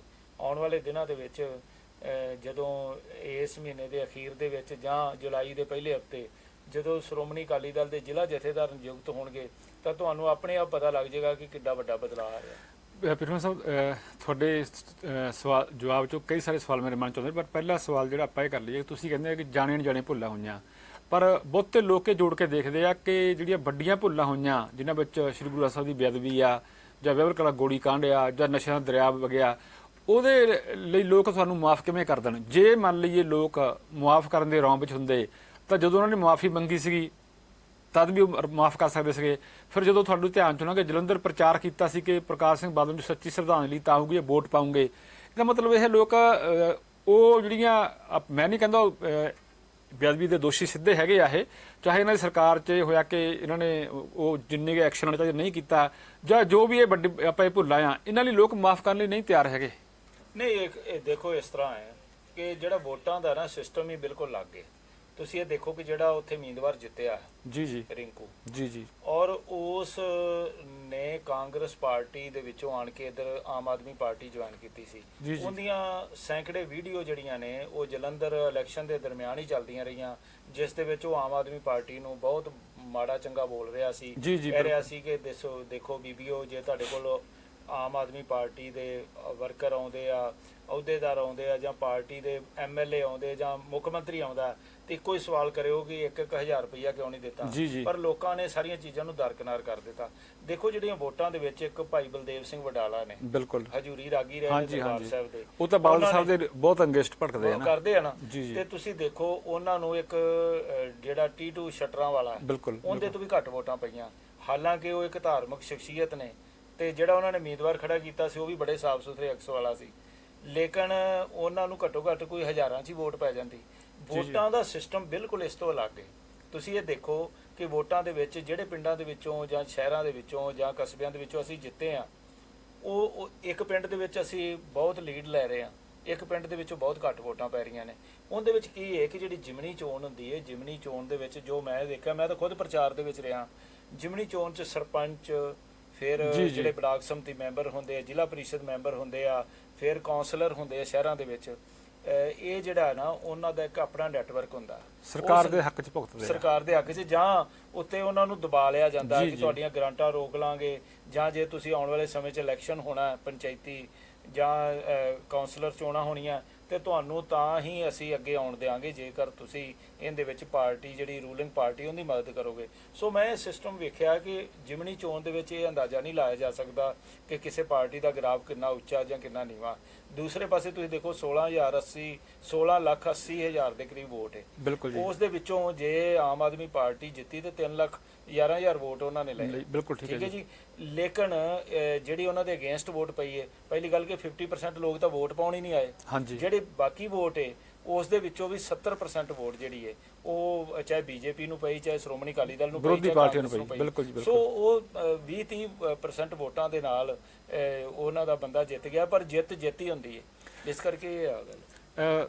ਤੁਸੀਂ ਨਾ ਹੁਣੇ ਗੱਲ ਕੀਤੀ ਸੀ ਕਿ ਪ੍ਰਧਾਨ ਸਾਹਿਬ ਵੱਖ-ਵੱਖ ਕਮੇਟੀਆਂ ਬਣਾ ਰਹੇ ਆ, ਪਰ ਜਦੋਂ ਆਪਾਂ ਗੱਲ ਕਰ ਲਈਏ ਵਿਧਾਨ ਸਭਾ ਚੋਣਾਂ ਵਿੱਚ ਝੁੰਦਾ ਕਮੇਟੀ ਦੀ ਜਿਹੜੀ ਰਿਕਮੈਂਡੇਸ਼ਨ ਆਈਆਂ ਸੀਗੀਆਂ ਜਾਂ ਹੁਣ ਵੀ ਇਹ ਕਿਹਾ ਜਾ ਰਿਹਾ ਵੀ ਜੇ ਸ਼੍ਰੋਮਣੀ ਅਕਾਲੀ ਦਲ ਨੂੰ ਬਚਾਉਣਾ ਆ ਜਾਂ ਲੋਕਾਂ ਨਾਲ ਮੁੜ ਕੇ ਜੋੜਨਾ ਜਾਂ ਆਪਾਂ ਕਹਿ ਲਈਏ ਖੇਤਰੀ ਪਾਰਟੀ ਨੂੰ ਬਚਾਉਣਾ ਜਾਂ ਮੁੜ ਕੇ ਹਾਸ਼ੇ ਅੰਦਰ ਆਉਣਾ ਤਾਂ ਪ੍ਰਧਾਨ ਬਦਲਣ ਦੀ ਲੋੜ ਆ। ਇਹ ਗੱਲ ਮਤਲਬ ਮੰਗ ਜਿਹੜੀ ਆ ਇਹ ਕਾਫੀ ਧਿਰਾਂ ਵੱਲੋਂ ਉੱਠ ਰਹੀ ਆ। ਝੁੰਦਾ ਕਮੇਟੀ ਸਿਫਾਰਿਸ਼ ਵੀ ਕਹਿੰਦੇ ਹੀ ਸੀਗੀ, ਤੇ ਤੁਸੀਂ ਕੀ ਸੋਚਦੇ ਹੋ ਕਿ ਜਿਹੜੇ ਸੁਖਬੀਰ ਸਿੰਘ ਬਾਦਲ ਆ ਉਹ ਕਮੇਟੀਆਂ ਬਣਾ ਕੇ ਸਾਰ ਲੂਗੇ, ਜਾਂ ਜੇ ਪੰਥ ਲਈ ਉਹਨੂੰ ਕੁਰਬਾਨੀ ਕਰਨੀ ਪੈਂਦੀ ਆ ਕਿ ਮੈਂ ਪਾਸੇ ਹੋ ਜਾ, ਤਾਂ ਉਹ ਇਹੋ ਜਿਹੀ ਸੋਚ ਰੱਖਦੇ, ਜਾਂ ਫਿਰ ਤੁਹਾਨੂੰ ਲੱਗਦਾ ਕਿ ਪਾਸੇ ਹੋਣ ਨਾਲ ਆਧਾਰ ਜਿਹੜਾ ਬਣ ਸਕਦਾ? ਦੇਖੋ, ਪਾਰਟੀ ਦੇ ਵਿੱਚ ਬਹੁਤ ਸਾਰੀਆਂ ਵਿਚਾਰਾਂ ਚੱਲਦੀਆਂ। ਜੀ ਜੀ। ਤੁਸੀਂ ਦੇਖੋ ਕਿ ਪ੍ਰਧਾਨ ਬਦਲਣ ਦਾ ਜਿੱਥੋਂ ਤੱਕ ਸਵਾਲ ਹੈ, ਜਿਹੜੇ ਅਲੱਗ ਗਰੁੱਪ ਬਣੇ ਨੇ, ਜੀ ਜੀ। ਜਗੀਰ ਕੌਰ ਨੇ ਅਲੱਗ ਗਰੁੱਪ ਬਣਾਇਆ, ਜੀ ਜੀ। ਸਰਦਾਰ ਸੁਖਦੇਵ ਸਿੰਘ ਢੀਂਡਸਾ ਨੇ ਅਲੱਗ ਗਰੁੱਪ ਬਣਾਇਆ, ਹੋਰ ਵੀ ਬਹੁਤ ਸਾਰੇ ਗਰੁੱਪ ਬਣੇ ਹੋਏ ਆ। ਉਹਨਾਂ ਨੇ ਆਪਣੇ ਪੱਧਰ ਦੇ ਉੱਤੇ ਸਰਦਾਰ ਸੁਖਬੀਰ ਸਿੰਘ ਬਾਦਲ ਦੇ ਵਿਰੋਧ ਦੇ ਵਿੱਚ ਖੜ ਕੇ ਵੀ ਵੇਖਿਆ, ਜੀ ਜੀ। ਤੇ ਮੈਂ ਉਹਨਾਂ ਦੇ ਵਿੱਚੋਂ ਇੱਕ ਦੇ ਨਾਲ ਸਰਦਾਰ ਸੁਖਦੇਵ ਸਿੰਘ ਢੀਂਡਸਾ ਦੇ ਨਾਲ ਰਹਿ ਕੇ ਵੀ ਵੇਖਿਆ। ਬਿਲਕੁਲ ਬਿਲਕੁਲ ਬਿਲਕੁਲ। ਦੇਖੋ, ਇੱਕ ਹੁੰਦਾ ਕਿ ਤੁਸੀਂ ਕੋਈ ਗੱਲ ਕਹਿ ਰਹੇ ਹੋ, ਜਾਂ ਤਾਂ ਉਸ ਤੋਂ ਬਿਲਕੁਲ ਅਲੱਗ ਗੱਲ ਕਰੋ, ਫਿਰ ਤੁਹਾਡਾ ਲੋਕ ਪ੍ਰਭਾਵ ਗ੍ਰਹਿਣ ਕਰਨਗੇ ਕਿ ਵਾਕਿਆ ਜੀ ਜਿਹੜਾ ਕੰਮ ਦੇ ਵਿਰੋਧ ਦੇ ਵਿੱਚ ਤੁਸੀਂ ਬਾਹਰ ਆਏ ਹੋ, ਤੇ ਅਸੀਂ ਤਾਂ ਉਹਦੇ ਤੋਂ ਬਿਲਕੁਲ ਇੱਕ ਵੱਖਰੇ ਆ। ਹਰ ਚੀਜ਼ ਤੁਸੀਂ ਦੇਖੋ, ਢੀਂਡਸਾ ਸਾਹਿਬ ਕਹਿੰਦੇ ਸੀ ਕਿ ਲਵੀ ਇਹਨਾਂ ਨੇ ਆਪਣੇ ਪੁੱਤ ਨੂੰ ਬਣਾ ਲਿਆ ਪ੍ਰਧਾਨ, ਜੀ ਜੀ। ਸਰਦਾਰ ਸੁਖਬੀਰ ਸਿੰਘ ਬਾਦਲ ਨੂੰ, ਤੇ ਉਹਨਾਂ ਦੇ ਆਪਣੇ ਬੇਟੇ ਆ ਸਰਦਾਰ ਪਰਮਿੰਦਰ ਸਿੰਘ ਢੀਂਡਸਾ, ਜੀ ਜੀ। ਤੇ ਉਹ ਬਰਾਬਰ ਹਰ ਗਤੀਵਿਧੀ ਦੇ ਵਿੱਚ ਉਹਨਾਂ ਹੀ ਇੰਟਰਸਟ ਲੈਂਦੇ ਆ ਜਿੰਨਾ ਸਰਦਾਰ ਸੁਖਬੀਰ ਸਿੰਘ ਬਾਦਲ ਲੈਂਦੇ ਆ। ਇਹ ਪ੍ਰਧਾਨ ਦੇ ਰੂਪ ਵਿੱਚ ਲੈਂਦੇ ਆ, ਤੇ ਉਹ ਪਿੱਛੇ ਇੱਕ ਬੈਕ ਰੂਪ ਦੇ ਵਿੱਚ ਉਹ ਹਰ ਸਰਗਰਮੀ ਦੇ ਵਿੱਚ ਰਹਿੰਦੇ ਆ। ਇਸੇ ਤਰ੍ਹਾਂ ਸਰਦਾਰ ਸਿਮਰਨਜੀਤ ਸਿੰਘ ਮਾਨ ਨੇ, ਮਾਨ ਦੇ ਬੇਟੇ ਸਰਦਾਰ ਇਮਾਨ ਸਿੰਘ ਮਾਨ ਨੇ, ਬਰਾਬਰ ਦਾ ਉਹ ਹਰ ਗਤੀਵਿਧੀ ਵਿੱਚ ਹਿੱਸਾ ਲੈਂਦੇ ਆ। ਮੈਂ ਗੱਲ ਕਹਿਣੀ ਚਾਹੁੰਦਾ ਕਿ ਦੇਖੋ, ਵਿਰੋਧ ਕਿਸ ਚੀਜ਼ ਦਾ ਹੁੰਦਾ? ਵਿਰੋਧ ਇਹ ਗੱਲ ਹੁੰਦਾ ਹੈ ਕਿ ਪਾਰਟੀ ਦੇ ਅੰਦਰ ਇੱਕ ਇਸ ਤਰ੍ਹਾਂ ਦੀ ਬਗਾਵਤ ਚੱਲ ਰਹੀ ਹੋਵੇ, ਪਾਰਟੀ ਕਵੇ ਕਿ ਨਹੀਂ ਜੀ ਅਸੀਂ ਤਾਂ ਤੁਹਾਨੂੰ ਪ੍ਰਧਾਨ ਮੰਨਦੇ ਨਹੀਂ, ਤੇ ਤੁਸੀਂ ਪਾਸੇ ਹੋਵੋ, ਤੇ ਅਸੀਂ ਨਵਾਂ ਪ੍ਰਧਾਨ ਬਣਾਉਣਾ ਚਾਹੁੰਦੇ ਹਾਂ। ਪਾਰਟੀ ਦੇ ਅੰਦਰ ਇੱਕ ਜੁੜਤਾ, ਪਾਰਟੀ ਕੀ ਮਹਿਸੂਸ ਕਰ ਰਹੀ ਹੈ ਕਿ ਇਹ ਜੋ ਕੁਝ ਪਿੱਛੇ ਵਾਪਰਿਆ, ਇਹ ਇੱਕ ਕਲੈਕਟਿਵ ਰਿਸਪੌਂਸਿਬਿਲਿਟੀ ਵਾਲਾ ਮਸਲਾ, ਇਹ ਇੱਕ ਸਾਂਝੀ ਜ਼ਿੰਮੇਵਾਰੀ ਵਾਲਾ ਮਸਲਾ, ਕਿ ਜੇ ਪਿਛਲੇ ਸਮੇਂ ਦੇ ਵਿੱਚ ਜਿੱਤ ਹੁੰਦੀ ਰਹੀ ਹੈ, ਉਹ ਵੀ ਸਰਦਾਰ ਸੁਖਬੀਰ ਸਿੰਘ ਬਾਦਲ ਦੀ ਅਗਵਾਈ ਦੇ ਵਿੱਚ ਹੋਈ ਹੈ, ਜੇ ਅੱਜ ਹਾਰ ਹੋ ਰਹੀ ਹੈ ਤਾਂ ਉਹ ਵੀ ਉਹਨਾਂ ਦੀ ਵਿੱਚ ਹੋ ਰਹੀ ਹੈ। ਸੋ ਜਿੱਤ ਦੇ ਵਿੱਚ ਇੱਕ ਜਿਹੜਾ ਪ੍ਰਭਾਵ ਗ੍ਰਹਿਣ ਕਰਨ ਦੀ ਲੋੜ ਹੈ ਸਭ ਤੋਂ ਵੱਡਾ, ਕਿ ਅਸੀਂ ਪਿਛਲੇ ਸਮੇਂ ਦੇ ਵਿੱਚ ਜਿਹੜੀਆਂ ਚੋਣਾਂ ਜਿੱਤੀਆਂ ਨੇ, ਉਹਨਾਂ ਚੋਣਾਂ ਦੇ ਦਰਮਿਆਨ ਬਹੁਤ ਕੁਝ ਇਸ ਤਰ੍ਹਾਂ ਦਾ ਵਾਪਰਿਆ ਹੋਇਆ ਸੀ, ਲੇਕਿਨ ਫਿਰ ਵੀ ਚੋਣਾਂ ਜਿੱਤਦੇ ਰਹੇ। ਲੇਕਿਨ ਇਸ ਪੈਮਾਨੇ ਨੂੰ ਪਾਸੇ ਰੱਖ ਕੇ ਜੋ ਮੇਰੇ ਵਰਗਾ ਇੱਕ ਜਿਹੜਾ ਸਿੱਖ ਹੈ, ਉਹ ਕੀ ਮਹਿਸੂਸ ਕਰਦਾ ਕਿ ਸ਼੍ਰੋਮਣੀ ਅਕਾਲੀ ਦਲ ਜਿਹੜਾ ਹੈ ਉਹ ਸਾਡੀ ਇੱਕ ਰਾਜਨੀਤਿਕ ਵੀ ਪਾਰਟੀ ਹੈ, ਧਾਰਮਿਕ ਪਾਰਟੀ ਵੀ ਹੈ, ਸਮਾਜਿਕ ਪਾਰਟੀ ਵੀ ਹੈ, ਤਾਂ ਇਸ ਪਲੇਟਫਾਰਮ ਤੋਂ ਹਰ ਕੰਮ ਚੰਗਾ ਹੀ ਹੋਣਾ ਚਾਹੀਦਾ, ਕੋਈ ਸਾਨੂੰ ਉਲਾਮਾ ਦੇਵੇ ਹੀ ਨਾ। ਸੋ ਉਹਦੇ ਲਈ ਇੱਕ ਬੜਾ ਵੱਡੇ ਪੱਧਰ ਦੇ ਉੱਤੇ ਜਿਹੜੀ ਇੱਕ ਮੁਹਿੰਮ ਚੱਲ ਰਹੀ ਹੈ, ਪਾਰਟੀ ਦੇ ਆਗੂ ਸਾਰੇ ਚੀਜ਼ ਦੇ ਉੱਤੇ ਚੰਗੇ ਤਰੀਕੇ ਨਾਲ। ਹੁਣ ਤੁਸੀਂ ਦੇਖੋ, ਸ਼੍ਰੋਮਣੀ ਯੂਥ ਅਕਾਲੀ ਦਲ ਦੇ ਵਿੱਚ ਜੀ ਸਰਦਾਰ ਸਰਬਜੀਤ ਸਿੰਘ ਜਿਹੜੇ ਝਿੰਜਰ ਨੇ, ਉਹ ਇੱਕ ਗ੍ਰਾਸ ਰੂਟ ਤੋਂ ਆਇਆ ਨੌਜਵਾਨ ਹੈ, ਪਿੰਡ ਦਾ ਸਰਪੰਚ ਸੀ, ਫਿਰ ਯੂਥ ਡਿਵੈਲਪਮੈਂਟ ਬੋਰਡ ਦਾ ਮੈਂਬਰ ਸੀ, ਫਿਰ ਉਸ ਨੂੰ ਸ਼੍ਰੋਮਣੀ ਅਕਾਲੀ ਦਲ ਦੇ ਬੁਲਾਰੇ ਵਜੋਂ ਉਹਨਾਂ ਨੇ ਸੇਵਾ ਨਿਭਾਈਆਂ, ਤੇ ਅੱਜ ਉਹਨਾਂ ਨੂੰ ਸ਼੍ਰੋਮਣੀ ਯੂਥ ਅਕਾਲੀ ਦਲ ਦਾ ਪ੍ਰਧਾਨ ਬਣਾਇਆ ਗਿਆ। ਸੋ ਸਾਡੀ ਕੀ ਕੋਸ਼ਿਸ਼ ਹੈ ਕਿ ਮੌਜੂਦਾ ਸਮੇਂ ਦੇ ਵਿੱਚ ਉਹ ਹਰ ਵਰਕਰ ਜਿਹੜਾ ਕੰਮ ਕਰਨਾ ਚਾਹੁੰਦਾ ਪੰਥਕ ਸੋਚ ਤਹਿਤ ਪੰਜਾਬ ਦੇ ਭਲੇ ਲਈ, ਉਸ ਨੂੰ ਸ਼੍ਰੋਮਣੀ ਅਕਾਲੀ ਦਲ ਦੇ ਨਾਲ ਜੋੜਿਆ ਜਾਵੇ। ਸੋ ਬਹੁਤ ਸਾਰੇ ਆਗੂ ਪਿਛਲੇ ਦਿਨੀ ਗਰਚਾ ਪਰਿਵਾਰ ਵਾਪਸ ਆਇਆ, ਔਰ ਇਸੇ ਤਰ੍ਹਾਂ ਸ਼੍ਰੋਮਣੀ ਅਕਾਲੀ ਦਲ ਦੇ ਨਾਲ ਹੀ ਸੰਬੰਧਿਤ ਦੋ ਆਗੂ ਜਿਹੜੇ ਆ ਸ਼੍ਰੋਮਣੀ ਗੁਰਦੁਆਰਾ ਪ੍ਰਬੰਧਕ ਕਮੇਟੀ ਦੇ ਮੈਂਬਰ, ਤਿੰਨ ਗਰਚਾ ਪਰਿਵਾਰ ਦੇ ਵਿੱਚੋਂ ਸਰਦਾਰ ਹਰਪ੍ਰੀਤ ਸਿੰਘ ਗਰਚਾ, ਫਿਰ ਇੱਕ ਪੈਲ ਤੋਂ ਸਾਡੇ ਜੱਲਾ ਸਾਹਿਬ ਨੇ ਉਹ ਆਏ ਨੇ, ਇੱਕ ਕਰਨਾਲ ਤੋਂ ਹਰਿਆਣੇ ਤੋਂ ਆਏ ਨੇ। ਹਾਂ, ਇਸ ਕਰਕੇ ਆਉਣ ਵਾਲੇ ਸਮੇਂ ਦੇ ਵਿੱਚ ਸ਼੍ਰੋਮਣੀ ਅਕਾਲੀ ਦਲ ਜਿਹੜੇ ਆ ਨਾ, ਇਹਦੇ ਵਿੱਚ ਅਸੀਂ ਉਹਨਾਂ ਸਾਰੇ ਆਗੂਆਂ ਨੂੰ ਜਿਹੜੇ ਨਿਰਾਸ਼ ਬੈਠੇ ਨੇ, ਹਤਾਸ਼ ਬੈਠੇ ਨੇ, ਜਾਂ ਕਿਸੇ ਦਾ ਗੁੱਸਾ ਹੈ, ਗਿਲਾ ਹੈ, ਕਿਉਂਕਿ ਅਸੀਂ ਵੀ ਵੇਖੋ ਗੁੱਸੇ ਸੀ ਜੀ ਜੀ, ਲੇਕਿਨ ਕਈ ਗੱਲਾਂ ਹੁੰਦੀਆਂ ਨੇ, ਬਹੁਤ ਸਾਰੀਆਂ ਗਲਤ ਫਹਿਮੀਆਂ ਹੁੰਦੀਆਂ ਨੇ। ਜਦੋਂ ਪਾਰਟੀ ਦੇ ਵਿੱਚ ਆਈਦਾ ਤੇ ਪਾਰਟੀ ਦੇ ਵਿੱਚ ਬਹੁਤ ਕੁਝ ਅਣਡਿੱਠ ਵੀ ਕਰਨਾ ਪੈਂਦਾ, ਕਿ ਦੇਖੋ ਕਿ ਮਜਬੂਰੀਆਂ ਜਦੋਂ ਸਾਹਮਣੇ ਵੇਖੀ ਦੀਆਂ ਨਾ, ਕਿ ਇੱਕ ਪਾਰਟੀ ਪ੍ਰਧਾਨ ਲਈ ਕੀ ਤੁਸੀਂ ਦੇਖੋ, ਦੋ ਧਿਰਾਂ ਨੇ, ਜੋ ਪਾਰਟੀ ਦੇ ਦੋ ਆਗੂ ਨੇ, ਉਹ ਹੀ ਆਪਸ ਵਿੱਚ ਲੜ ਕੇ ਬੈਠੇ ਆ, ਲੇਕਿਨ ਪਾਰਟੀ ਪ੍ਰਧਾਨ ਨੇ ਦੋਨਾਂ ਨੂੰ ਕਲਾਵੇ 'ਚ ਵੀ ਰੱਖਣਾ, ਦੋਨਾਂ ਨੂੰ ਮਾਣ ਸਤਿਕਾਰ ਵੀ ਦੇਣਾ। ਸੋ ਇਸ ਤਰ੍ਹਾਂ ਦਾ ਮਾਹੌਲ ਵੀ ਹੈਗਾ। ਪਾਰਟੀਆਂ ਦੇ ਵਿੱਚ ਕਿਹੜੀ ਪਾਰਟੀ ਹੈ ਜਿਸ ਦੇ ਵਿੱਚ ਇਸ ਤਰ੍ਹਾਂ ਦਾ ਮਾਹੌਲ ਨਾ ਬਣਿਆ ਹੋਵੇ? ਪ੍ਰਕਾਸ਼ ਸਿੰਘ ਬਾਦਲ ਹੁਣੀ ਇਸ ਮਾਮਲੇ 'ਚ ਬੜੇ ਐਕਸਪਰਟ ਸੀਗੇ। ਹਾਂ ਬਿਲਕੁਲ ਬਿਲਕੁਲ। ਤੁਸੀਂ ਜ਼ਿਕਰ ਕੀਤਾ ਹੁਣੇ ਸੁਖਦੇਵ ਸਿੰਘ ਢੀਂਡਸੇ ਦਾ, ਉਹ ਕਹਿੰਦੇ ਹਟਿਆ ਕਿ ਸਾਰੀਆਂ ਪੰਥਕ ਧਿਰਾਂ ਇਕੱਠੀਆਂ ਹੋ ਜਾਣਗੀਆਂ। ਉਹਨਾਂ ਨੇ ਦੋ ਤਿੰਨ ਗੱਲਾਂ ਕਹੀਆਂ ਉਹਨਾਂ ਨੇ, ਜਿਹੜਾ ਉਹਨਾਂ ਦਾ ਦਰਦ ਵੀ ਸੀ। ਇੱਕ ਤਾਂ ਇਹ, ਉਹ ਕਹਿੰਦੇ ਜੇ ਸੁਖਬੀਰ ਸਿੰਘ ਬਾਦਲ ਲਾਂਭੇ ਹੋ ਜਾਣ ਤਾਂ ਸਾਰੀਆਂ ਪੰਥਕ ਧਿਰਾਂ ਇਕੱਠੀਆਂ ਹੋ ਜਾਣ ਤਾਂ ਅਸੀਂ ਕੁਝ ਪ੍ਰਾਪਤ ਕਰ ਸਕਦੇ ਹਾਂ।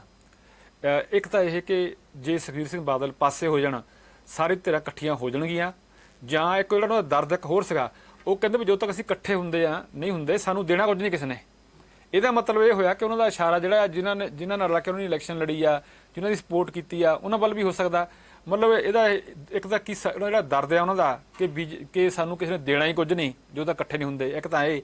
ਦੂਜੀ ਇਹ ਗੱਲ ਕਿ ਜੇ ਸਾਰੀਆਂ ਧਿਰਾਂ ਇਕੱਠੀਆਂ ਹੋ ਕੇ ਕੁਝ ਲੈ ਸਕਦੀਆਂ, ਪੰਜਾਬ ਨੂੰ ਲੋੜ ਆ ਖੇਤਰੀ ਪਾਰਟੀ ਦੀ, ਤਾਂ ਸੁਖਬੀਰ ਸਿੰਘ ਬਾਦਲ ਨੂੰ ਇੱਕ ਵਾਰੀ ਕੁਰਬਾਨੀ ਕਰ ਦੇਣੀ ਚਾਹੀਦੀ ਹੈ ਕਿ ਨਹੀਂ? ਢੀਂਡਸਾ ਸਾਹਿਬ ਬੜੇ ਸਤਿਕਾਰਯੋਗ ਨੇ ਜੀ ਤੁਸੀਂ ਇਹ ਦੇਖੋ, ਇੱਕ ਗਰੁੱਪ ਦੇ ਪ੍ਰਧਾਨ ਨੇ ਜੀ ਜੀ ਉਸ ਗਰੁੱਪ ਦੇ ਪ੍ਰਧਾਨ ਵਜੋਂ ਕਈ ਵਾਰੀ ਉਹਨਾਂ ਦਾ ਆਪਣਾ ਮਨ ਬਣਿਆ ਕਿ ਮੈਂ ਅਸਤੀਫਾ ਦੇ ਦਿਆਂ, ਜੀ ਜੀ ਪਰ ਮੌਕੇ ਦੇ ਉੱਤੇ ਆਣ ਕੇ ਫਿਰ ਉਹਨਾਂ ਦਾ ਦਿਲ ਕਰ ਪੈਂਦਾ ਕਿ ਨਹੀਂ, ਜਿੰਨਾ ਕੋ ਗਰੁੱਪ ਹੈਗਾ ਉਹਦੇ ਪ੍ਰਧਾਨ ਬਣੇ ਰਹਿਣਾ ਚਾਹੀਦਾ। ਜੀ 3 ਵਾਰੀ ਤਾਂ ਮੈਂ ਜਦੋਂ ਅਸੀਂ ਨਾਲ ਸੀ ਹਾਂਜੀ ਉਦੋਂ ਵੀ ਉਹਨਾਂ ਦੀ, ਕਿਉਂਕਿ ਸਰੀਰ ਹੈ, ਬਿਲਕੁਲ, ਸਰੀਰ, ਹਰ ਇੱਕ ਦਾ ਇੱਕ ਸਮਾਂ ਹੁੰਦਾ ਹੈ, ਹਾਂਜੀ, ਉਹ ਹਾਂਜੀ। ਇਜਾਜ਼ਤ ਨਹੀਂ ਦਿੰਦਾ। ਬਿਲਕੁਲ, ਬਿਲਕੁਲ, ਉਹਨਾਂ ਦੀ ਇੱਕ ਸਿਹਤ ਅਵਸਥਾ ਹਾਂਜੀ। ਜਿਹੜੀ ਦਿਨੋਂ ਦਿਨ ਹਰ ਬੰਦਾ ਹੀ ਉਹ ਉਮਰ ਦੇ ਨਾਲ ਤਕਾਜ਼ੇ ਨਾਲ, ਹਾਂਜੀ, ਬਿਲਕੁਲ ਜੀ। ਤਕਾਜ਼ੇ ਨਾਲ ਪਿੱਛੇ ਚਲਾ ਜਾਂਦਾ।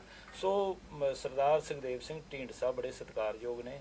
ਉਹਨਾਂ ਨੇ, ਉਹਨਾਂ ਦੇ ਪਰਿਵਾਰ ਨੇ, ਉਹਨਾਂ ਦੇ ਬੇਟੇ ਨੇ, ਉਹਨਾਂ ਦੇ ਜਿੰਨੇ ਵੀ ਪਰਿਵਾਰਕ ਮੈਂਬਰ ਨੇ, ਉਹਨਾਂ ਨੇ ਤਾਂ ਬਹੁਤ ਵੱਡੇ ਫਾਇਦੇ ਵੀ ਲਏ ਆ ਸ਼੍ਰੋਮਣੀ ਅਕਾਲੀ ਦਲ ਦੇ ਪਲੇਟਫਾਰਮ ਤੋਂ। ਬਿਲਕੁਲ ਜੀ, ਬਿਲਕੁਲ। ਗੱਲ ਤਾਂ ਸਾਡੇ ਵਰਗਿਆਂ ਦੀ ਹੈ। ਅਸੀਂ ਆਪਣੀ ਜ਼ਿੰਦਗੀ ਦਾ 35-36 ਸਾਲ ਲਾਤੇ ਆ, ਜੀ ਜੀ ਜੇ ਸਾਨੂੰ ਕਦੇ ਵੀ ਮੌਕਾ ਨਹੀਂ ਮਿਲਿਆ ਕਿ ਲੈ ਵੀ ਅਸੀਂ ਵੀ ਕਿ ਸਾਡੇ 'ਚ ਕੀ ਘਾਟ ਹੈ, ਦੱਸਣ ਤਾਂ ਸਹੀ, ਕੀ ਦੱਸੋ ਕੀ ਤੁਹਾਡੇ ਤੇ ਰੱਬ ਦੀ ਕਿਰਪਾ ਹੀ ਬੜੀ ਹੈ। ਹਾਂਜੀ, ਨਹੀਂ ਮੈਂ ਇਹ ਗੱਲ ਕਰਦਾ ਕਿ ਕਿਰਪਾ ਕਰਕੇ ਹੀ, ਮਹਾਰਾਜ ਦੀ ਕਿਰਪਾ ਕਰਕੇ ਕਿ ਇੱਕ ਹੌਸਲਾ ਰੱਖ ਕੇ ਕਿ ਅਸੀਂ ਇਕੱਲਾ ਜ਼ਰੂਰੀ ਨਹੀਂ ਕਿ ਐਮਐਲਏ ਬਣ ਕੇ ਜਾਂ ਮਿਨਿਸਟਰ ਬਣ ਕੇ ਜਾਂ ਚੇਅਰਮੈਨ ਬਣ ਕੇ ਹੀ ਤੁਸੀਂ ਸੇਵਾ ਕਰ ਸਕਦੇ ਹੋ। ਕਿ ਤੁਸੀਂ ਮੈਨੂੰ ਇੱਕ ਬੜੇ ਵੱਡੇ ਲੀਡਰ ਨੇ ਇੱਕ ਵਾਰ ਸਵਾਲ ਕੀਤਾ ਕਿ ਕਰਨੈਲ ਸਿੰਘ ਜੀ, ਬਿਨਾਂ ਪਾਵਰ ਤੋਂ ਤੁਸੀਂ ਇੰਨਾ ਸਮਾਂ ਕੱਢ ਕਿਵੇਂ ਲਿਆ? ਜੀ ਮੈਂ ਜੀ ਪਾਵਰ, ਸਪਿਰਚੁਅਲ ਪਾਵਰ ਜਿਹੜੀ ਹੁੰਦੀ ਹੈ ਨਾ, ਉਹ ਮੇਨ ਕੰਮ ਕਰਦੀ ਹੈ। ਸਿਮਰਨ ਕਰੋ, ਬਾਣੀ ਪੜੋ ਤੇ ਉਸ ਪ੍ਰਮਾਤਮਾ ਦੇ ਭਲੇ ਦੇ ਵਿੱਚ, ਭਾਣੇ ਦੇ ਵਿੱਚ ਰਹਿ ਰਜ਼ਾ ਵਿੱਚ ਕੇ, ਰਹੋ। ਤੇ ਜਦੋਂ ਤੁਸੀਂ ਰਜ਼ਾ ਦੇ ਵਿੱਚ ਰਹਿ ਕੇ ਚੱਲੋਗੇ ਨਾ, ਬਹੁਤ ਸਾਰੇ ਮੈਂ ਵੇਖਦਾ ਜਿਹੜੇ ਹੁਣ ਆਮ ਆਦਮੀ ਪਾਰਟੀ ਦੇ ਵਿੱਚ ਜਿਹੜੇ ਐਮਐਲਏ ਬਣੇ ਆ, ਸਾਡੇ ਸਾਥੀ ਰਹੇ ਨੇ ਬਹੁਤ ਸਾਰੇ ਉਹਨਾਂ ਦੇ ਵਿੱਚੋਂ, ਤੇ ਉਹਨਾਂ ਨੇ ਕਦੇ ਸੋਚਿਆ ਵੀ ਨਹੀਂ ਸੀ, ਲੇਕਿਨ ਉਹਨਾਂ ਨੂੰ ਮੌਕਾ ਮਿਲਿਆ ਨਾ। ਇਹ ਜਿਹੜਾ ਇੱਕ ਕਿਸਮਤ ਤੇ ਵੀ ਡਿਪੈਂਡ ਕਰਦਾ। ਤੇ ਗੱਲ ਹੁੰਦੀ ਹੈ ਕਿ ਤੁਸੀਂ ਆਪ ਇੱਕ ਸੱਚੇ ਦਿਲੋਂ ਮਿਹਨਤ ਕਰੋ।